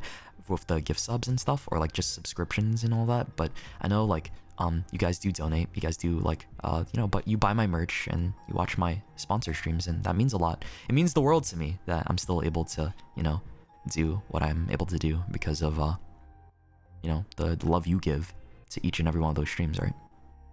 Yurina, thank you for the super. And Shoujo, the Kitsune, thank you for the bits too. You and I share a birthday. Pog. There's so many birthdays like around the end of July. It was crazy, bro. I still can't get over that. Was it hard to learn everything? Yes! Dude, starting as an indie VTuber or streamer, right? Starting as a streamer who doesn't know what the fuck he's doing and having to learn everything. And then 1 year, 2022, when I had that boulder thrown at me from across the world, it was just like, wow. Having to learn so much so fast and adapt so quickly to how different, you know, what I have to know as like a big role model and stuff all of a sudden is just, wow, yikes. It's not easy, right? It's never fair to expect somebody to be able to handle that so quickly, right? But, you know, people expect that anyways, because that's just how people are, you know? They expect a lot out of people that don't, you know, have the time to catch up and really learn about it or take their time. That's why I was so used to just like, I had slow growth, right? Let's talk about that. When I started off as a streamer or VTuber, I had slow growth, like from 3 or 5, then all of a sudden it was like 20 people, then I'm like, oh yeah, now 50 people. Oh hey, like 70 people watch me. I got partner on Twitch, woohoo, 70. Now there's like 100 or so, and it was like between 100 and 200 usually, right? At some point. And then when I became when I had my model debut back in October 2021, and I started posting on TikTok more often, right? And then like I realized, oh shit, there's a lot of people that watch me now, right?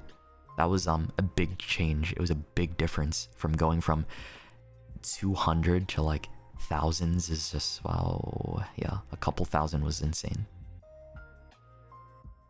And it's something that I wasn't, like I said, I wasn't used to, and I had to get used to quickly because there was a lot of eyes and a lot of expectations and stuff. So it can indeed be overwhelming. It is overwhelming. Like I guess that's how people, a lot of how people feel when they get into companies too, right? Like those people have to go from like nothing, like maybe a little bit of like something that they didn't have as big, like whatever audience size that they had before, maybe it wasn't as big, to something like super huge, right? And they had to get used to that. Is crazy. And with me, it just kind of happened due to like luck, or like, I don't know. I'd say like with that, I want to say like, damn, early 2022 was like, damn, that was definitely a time. That's definitely a time.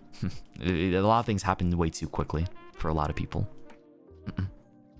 You started liking me from TikTok. Yeah, I think a lot of people found me off of TikTok too, which is why, like I said, promoting yourself on TikTok helps a lot too, and like just other platforms that aren't just only streaming, right?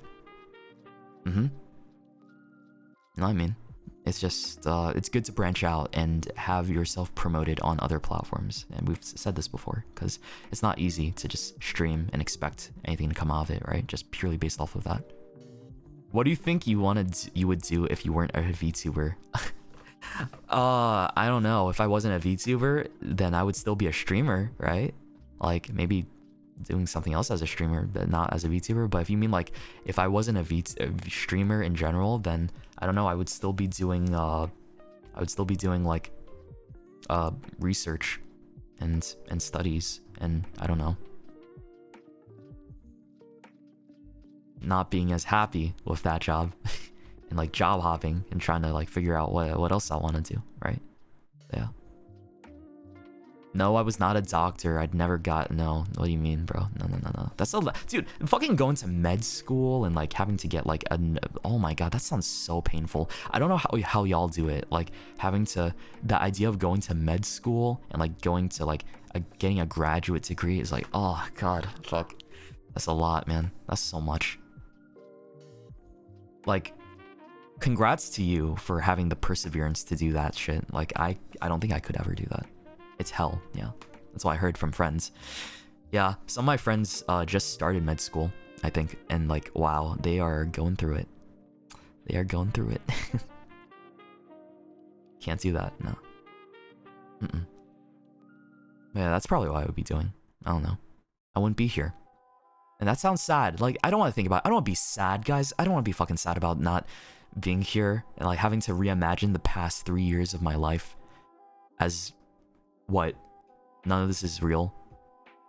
Like, that sounds like, oh my god, I just had a big ass fear. Like, imagine I'm in a coma right now and I wake up and like, oh, wait, Guildies, wait, Shoto, Guild, VTuber, what, stream, Twitch, and then like they look at me like I'm fucking crazy, right? Wake up, Shoto, wake up, it's not real, wake up. Like, that's a genuine fear I have. Like, this is all genuinely a dream, right?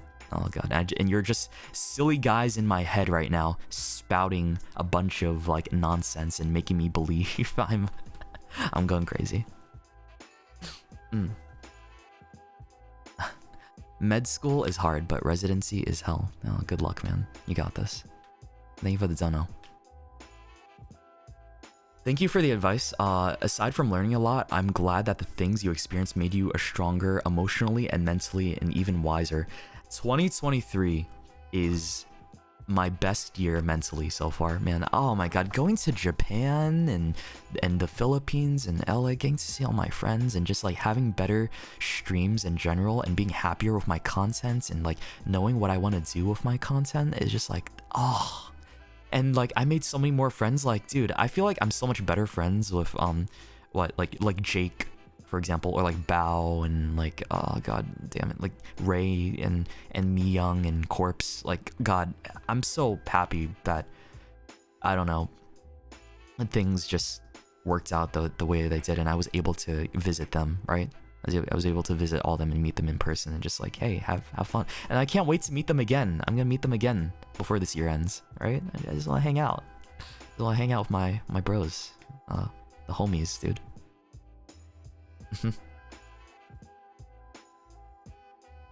Yeah, it's really different. Like versus like talking and interacting with a person online versus like, you know, getting to meet up with them in real life and actually hang out and have fun with each other is great. It's amazing, right? You get to see the person for who they actually are too, I think, a lot more, and to hang around them in person, right?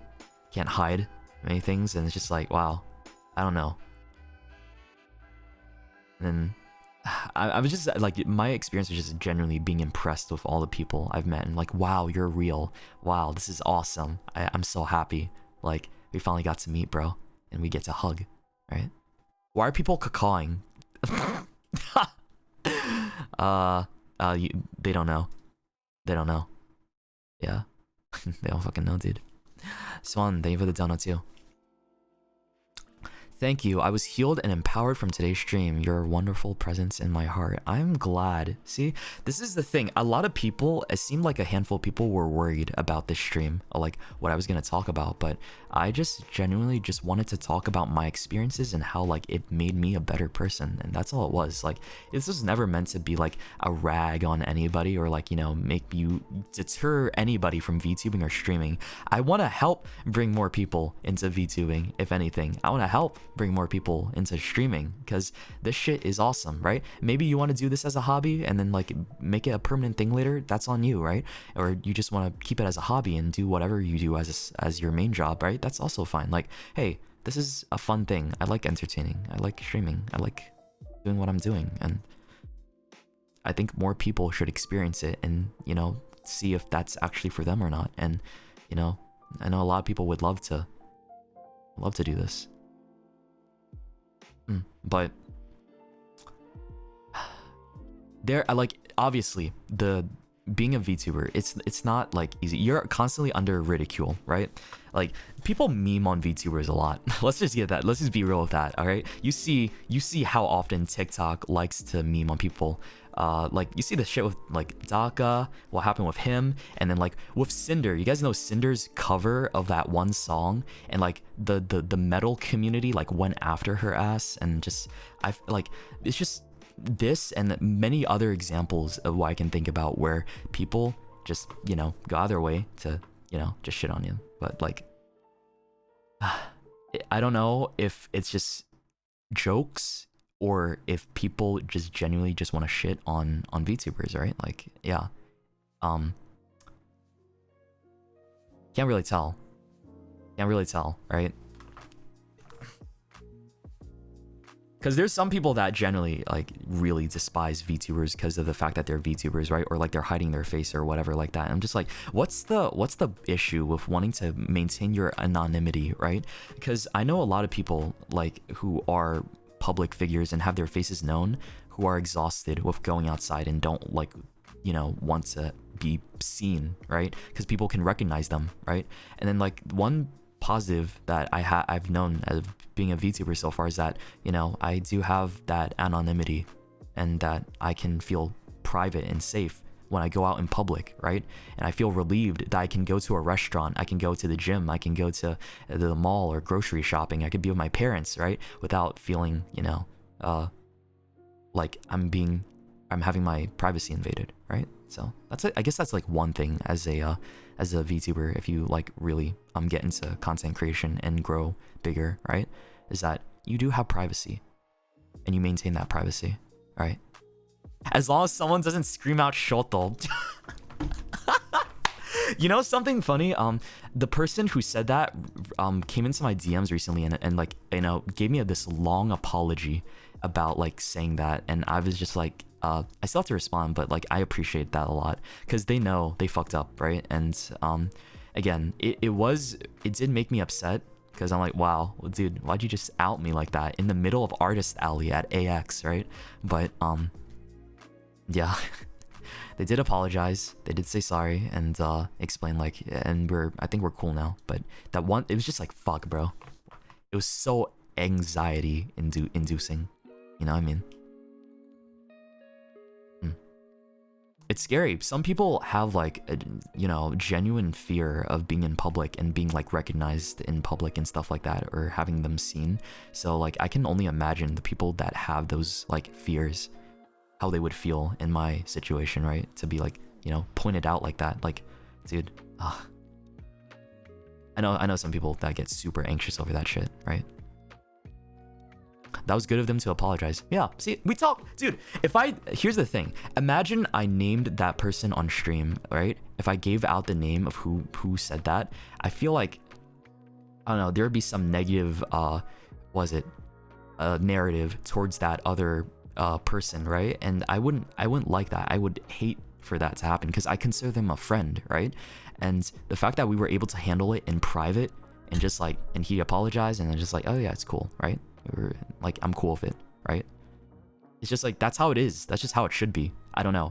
And I would imagine if that got perpetuated in such a negative way and got spread like wildfire, right? Because I name dropped them like during my AX story stream, right?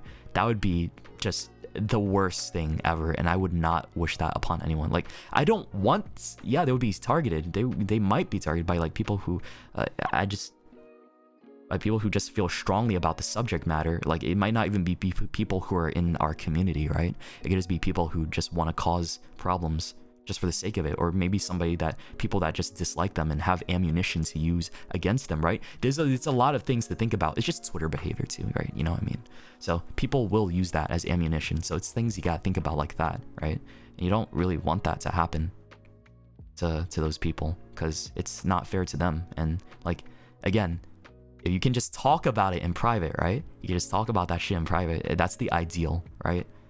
It's always awesome to just handle these kinds of things one-on-one, or with like, you know, a small group of people, rather than just like, you know, for the sake of name dropping and saying, oh, hey, yeah, fuck this guy, right? Yeah. I don't ever want to send drama or hate. No drama frogs. Yeah, no drama frogs.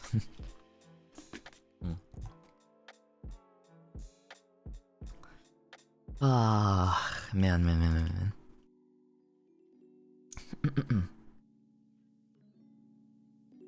Wow, dude, I've been talking for a long time. Holy shit, it's already been 3.5 hours. I finally took a moment to look at the clock and realize, oh goddamn, I really fucking talk a lot, don't I? Yeah, man. Holy. Is my voice okay? Oh, dude, I'm totally fine. Yeah. Bro, if I can record like songs and my ASMRs for like 8 hours on end, or like 6 to 8 hours on end, like without stopping, then I can handle a just chatting stream. That's just like for 3 hours, right? I've done more. Remember the 72-hour stream that we had? Yeah. Now, like, come on. That happened, bro. I think my voice is a tank. Like, my throat is a tank. It can handle a lot. Like, one of these days, I know I should take it easier. But, like, right now, the amount of things I've put my throat through in terms of, like, voice acting or singing or just streaming and talking, right? I feel like the fact that it hasn't ever gotten to a point where I lost my voice says a lot. Like, I think my throat is just really, I don't know, sturdy, I guess, or my voice box. I don't know. I'm wording it in a weird way. You know what I mean? What do you mean by that, dude? You know what I'm trying to say? Like, it's just my throat is like just built different, I guess, or my voice box is built up. You know what I'm trying to say? I'm trying to make it not sound weird, right? But you can't really use the word throat without making it sound fucking weird, because y'all are fucking ridiculous. Yeah, fucking bad wording. Your words cheered us up a lot today. You're so awesome. I'm proud of you. Aim to love you more than yesterday. Aw, that's sweet, man. Thank you for the dono. That's really sweet. I appreciate it, bro.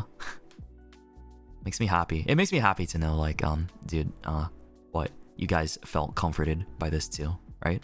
Like, at the end of the day, we know VTubing is not easy, right? Whether you gotta be an indie VTuber, a company VTuber, just a VTuber in general, it's not easy, right?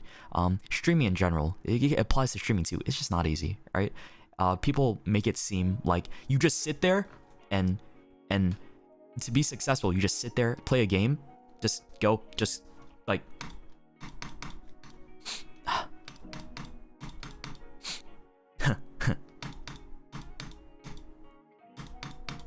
Oh, wow. Okay, guys, thanks for the stream. I'll see you tomorrow. Like, it's not just that, right? It's just not all that. Dude, it's more. There's more substance. Dude, you want to be successful, you can't just sit around and it's not like, and play Fortnite for 12 hours and not do any, and like not interact with your chat, right? It's just, you thought you were actually ending. No, I'm just you know what I'm trying to say though, bruh. It's a demonstration, yeah. Just demoed. Like, being a streamer requires more than you think. And that's the general idea that people think it is, right? That all you're doing is just sitting there and like playing a game, and that's it. And people give you money for it, right? And then it's so much more. It's so much more, and it's not easy. You know when people say you go into a 24/7 content mindset, you kind of do in a way. Like I don't think I'm always like thinking about like what I'm doing the next day or what I'm doing in the future for content creation and stuff like that. I take it as I go, but I don't think it's like exactly 24/7, but you do a lot of work. It is a lot of work, right? Because you want to be able to make good videos. You want to make like good content to share, and like you want to stream certain games or certain type of things with the chat, and also like collabs too, right? Having the right dynamic, like it's a lot to think about, right? And then sponsorships and brands and stuff like that, and representing a brand as a streamer, right? Because you're an entertainer, right? It's a lot, right?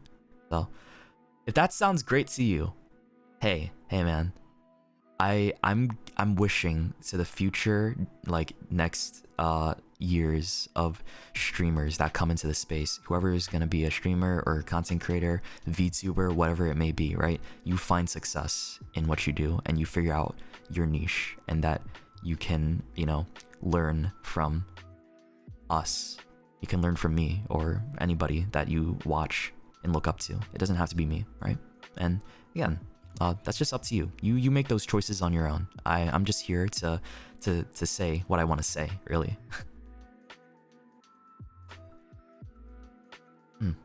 Will I stream the Fontaine update? Yes, I will. Your boy's being sponsored again to play it. I'm excited. How'd you get your model? I talked to Iron Vertex.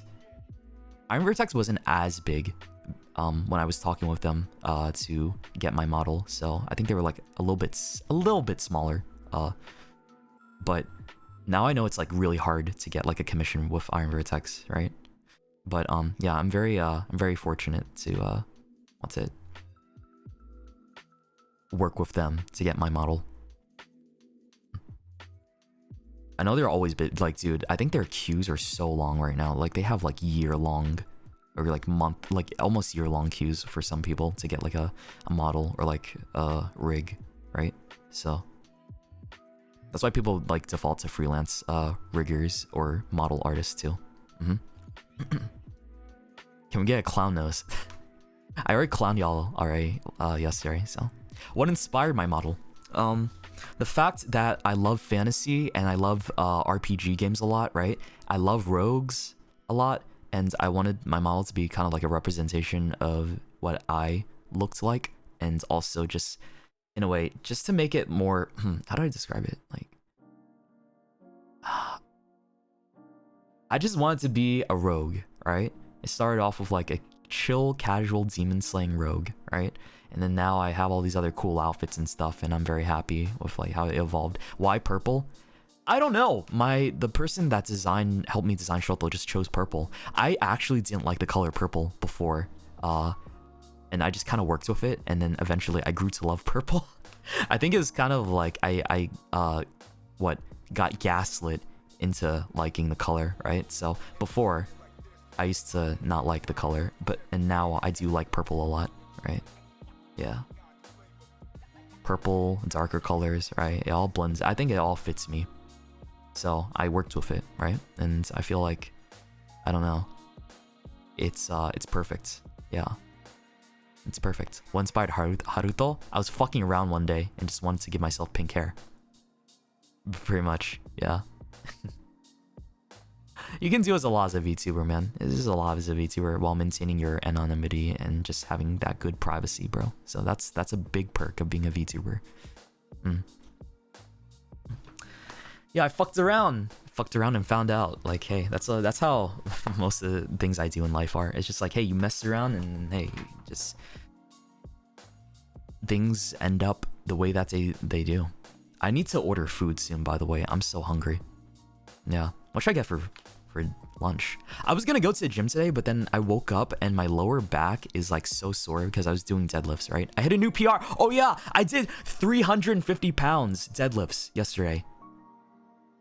Yeah, I went from 325 pounds to 350 pounds deadlifts. I'm so happy, man. Like that was a big achievement. I don't know. And my trainer was there to see it too, even though he's not training me anymore. He was just like watching from the side, right? So I might just take it easy today and not go and just relax. I do have a lot of recording to do later tonight too. Sushi? I already had sushi a few days ago, not gonna lie. Holy moly. Holy moly, that's a lot. It is a lot, yeah. Think about, dude, another thing that VTubing has helped me do more, oddly enough, it's kind of like when I got into streaming, I went to the gym less. I didn't really work out as much, right? After I started streaming, because I got obsessed with streaming and content creation as a hobby. Then like, I realized like I lost all my muscle, right? And I wanted to get my muscle back. So I went to the gym again, last year, right? And now I'm at a point where I'm like, fuck, I'm so proud of my progress. Like I feel so much self-love for the fact that like, I'm just my body is at a form where I'm like so happy with, right? Because of I did that work, right? And being a gym rat as a product of being a gym rat for a little while, I still feel like I am a gym rat, yeah, because I do go quite often. Maybe some ribs. Oh my god, you are such a big brain motherfucker. It is Thursday. There's this certain barbecue place that I love to go to all the time. I'm gonna go there, get myself some ribs, right? Maybe get some collard greens, some what else? Maybe some coleslaw and potato salad. I don't know. I need some of that right now. Yeah, they make really good ribs and collard greens, so I want some of that real bad.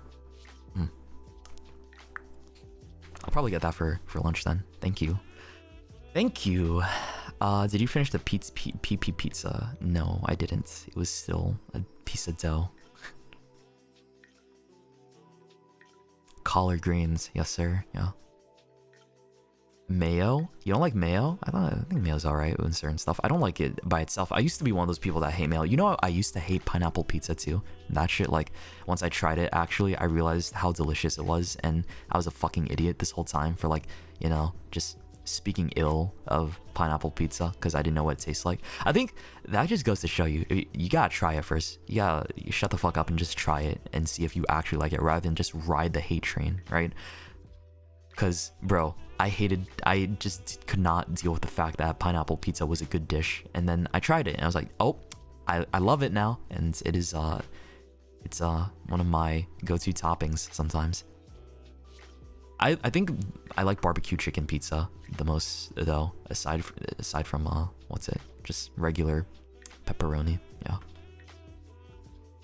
It makes you want to cry. You must be Italian if it makes you want to cry. The only people that say, oh fuck, pineapple on pizza, oh mamma mia, it makes me want to cry. Like, that's what I think of. Just, I don't know, I just think of Italian in that sense. Barbecue chicken pizza is my jam today, or lately. Yeah, it's really good. I love it a lot. What do you think of chocolate ice? Okay, that's enough of the pizza talk. But yeah, I hope that this stream has helped other aspiring VTubers in some ways. I know, like, it is a difficult thing to decide, right? Because, like, you are probably somebody that wants to make content. You probably want to stream and you want to get into this space too, right? And start making your own content, right? And that's awesome, bro. That's fucking awesome, right?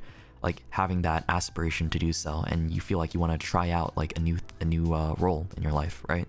And I think, like I said, see how you feel. Just stream. You don't even have to have a VTuber model. Just stream and see if you like it, right? And based off of that, see if you want to get your model, see if you want to, you know, invest in something more, and overlays and a chat box and a bedroom like I have and all this other stuff, right? Yeah. See if that's something that you really want, and then you can I don't know, you can go on your new journey as a VTuber, right?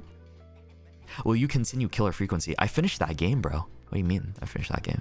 Huh. Yeah, we beat that game a while back. We got like the the best ending too. First try, fuck yeah. It was validating to know you once had a crazy mod back then, because I thought I was truly cursed for going through something like that. Bro, that's not... See, here's the thing, like...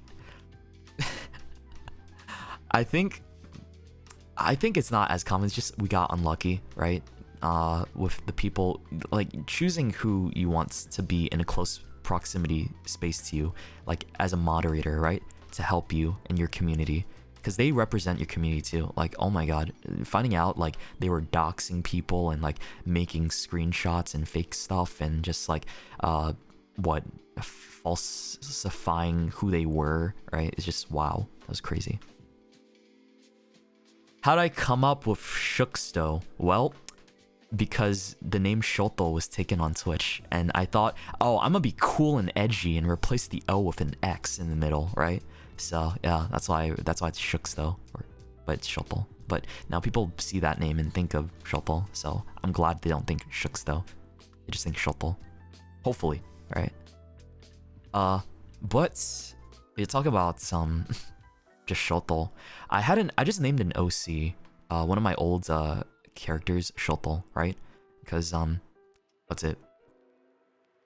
And I just took his name and put it on mine for a rebrand, because I wasn't always Shoto, right? So I just want to represent myself as a new name and like something to when I got into streaming, right? Like obviously I'm not gonna use my real name for like being a streamer. I don't think anyone does that. So unless you're like, I don't know. I care more about my privacy, so I just came up with that name for one of my original characters, right? I'm not gonna tell you my name, bro. What? All right, but yeah, that was pretty much how it came to be. And then I like got more into like creating my character lore and stuff like that, extra shit that I just had fun with, right? I really wanted to man, I miss playing D&D. I think this is why I'm getting at right now, reminiscing on all the stuff that made myself who I was. I just feel like I want to play more Dungeons and I just want to play Dungeons and Dragons, but I don't know who to play. I don't have anyone to play with, bro. And like I think about like people that actually want to commit to like a campaign, right? Because there's people that just dip out and it's just like fuck, no one's interested anymore, right? So it's like, damn, okay, now I need to I don't know, I gotta find a committed group. I gotta like, bro, I should become a DM. I should just become a DM, buy like a board, buy like all these models and figurines, and just like finally get like a group of people together in my neighborhood, right? And just have a D&D campaign and like with those guys. I don't know. That sounds like fun. Yeah, I don't know. Or it could be an online session too. I feel like there's characters. Like I put a lot of love into my characters, right? And their story and their lore and shit. And if they don't get used in a campaign, it just makes me sad. Yeah. But okay. I'm going to end it off right here. I'm gonna go take a shower, go get my food, and also maybe watch some anime. Yeah. I have not watched like a good show in a while. Maybe I should just watch some Netflix. I don't know. I just want to watch something. It doesn't have to be anime, but right, Jujutsu Kaisen. Oh yeah, season 2. I'm gonna watch that. I'm gonna watch that shit. I heard it's amazing. Dude, I heard the season 2 is fucking awesome so far. Because we watched the movie recently in the Patreon Discord. So, ooh boy. I'm hyped. Yeah, thank you guys for coming by today. I'm glad you guys had a fun time. Michelle, thank you for the dono. Jay Zoan, thank you for the dono too. And Miso, thank you for the dono. Thank you guys. You guys have a good night. Have a great rest of your day. I will plan a sushi stream for the coming weeks. I just had to buy the ingredients. I gotta figure out what the fuck I'm gonna do, because it's like I'm not gonna cut the fish. I think I just gotta assemble it, like roll it and assemble it. Like I gotta make like certain rolls and get the ingredients together to make it. Like that's the challenge there, right? Yeah, you know what I mean. Maybe make the sushi rice too, right? I don't know. I gotta think about it. Okay. Yeah. Have a good day, guys. I'll see you tomorrow. What are we doing tomorrow, by the way? Oh yeah, be sure to follow me on Twitter. Subscribe to my YouTube channel if you haven't done so. Check out my socials, please. Check out my socials. And also check out my TikTok and join the Discord server as well. Yes, sir. Hold up. Let me check something. Okay, yeah. I'll see you guys tomorrow for some Cats Hidden in Paris. Yeah. That'll be fun, dude. Cats Hidden in Paris. It's another cat puzzle game. Like, you know, little cats organized neatly. This time it's just like, think about like Where's Waldo, but with cats, and we're in Paris. Right? Yeah. That'll be fun. I want to give that game a chance. I just saw it on my Steam page. I was like, sure, fuck it. I'm gonna give it a shot and see how it goes. Yeah. Tomorrow, I need to post the waiting room for the new cover too. Yeah. I'm excited. New song cover, dude. Ah, new song cover. I'm so happy. Fuck yeah, man. It's been a while. Alright, have a good night, guys. Take care. I love you all so fucking much. And be sure to follow the channel if you haven't. Subscribe, right? Subscribe with Prime, right? Got any primers? Any primers in chat? Yo, any primers? And also, yeah, follow me on my socials, like I said. Check out my Nendoroid. Check out my Nendoroid. Official Shoto Nendoroid, which is very cute and beautiful. Okay. Let me see, who is around to raid? I'm gonna raid somebody really quickly before we go. So, let's go and say hi to Lily. Let's go say hi to Lily, yeah.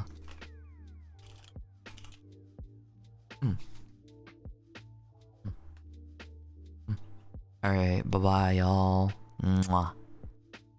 Rest well. Have a good day. And remember, you are amazing. And you can do anything. Take care.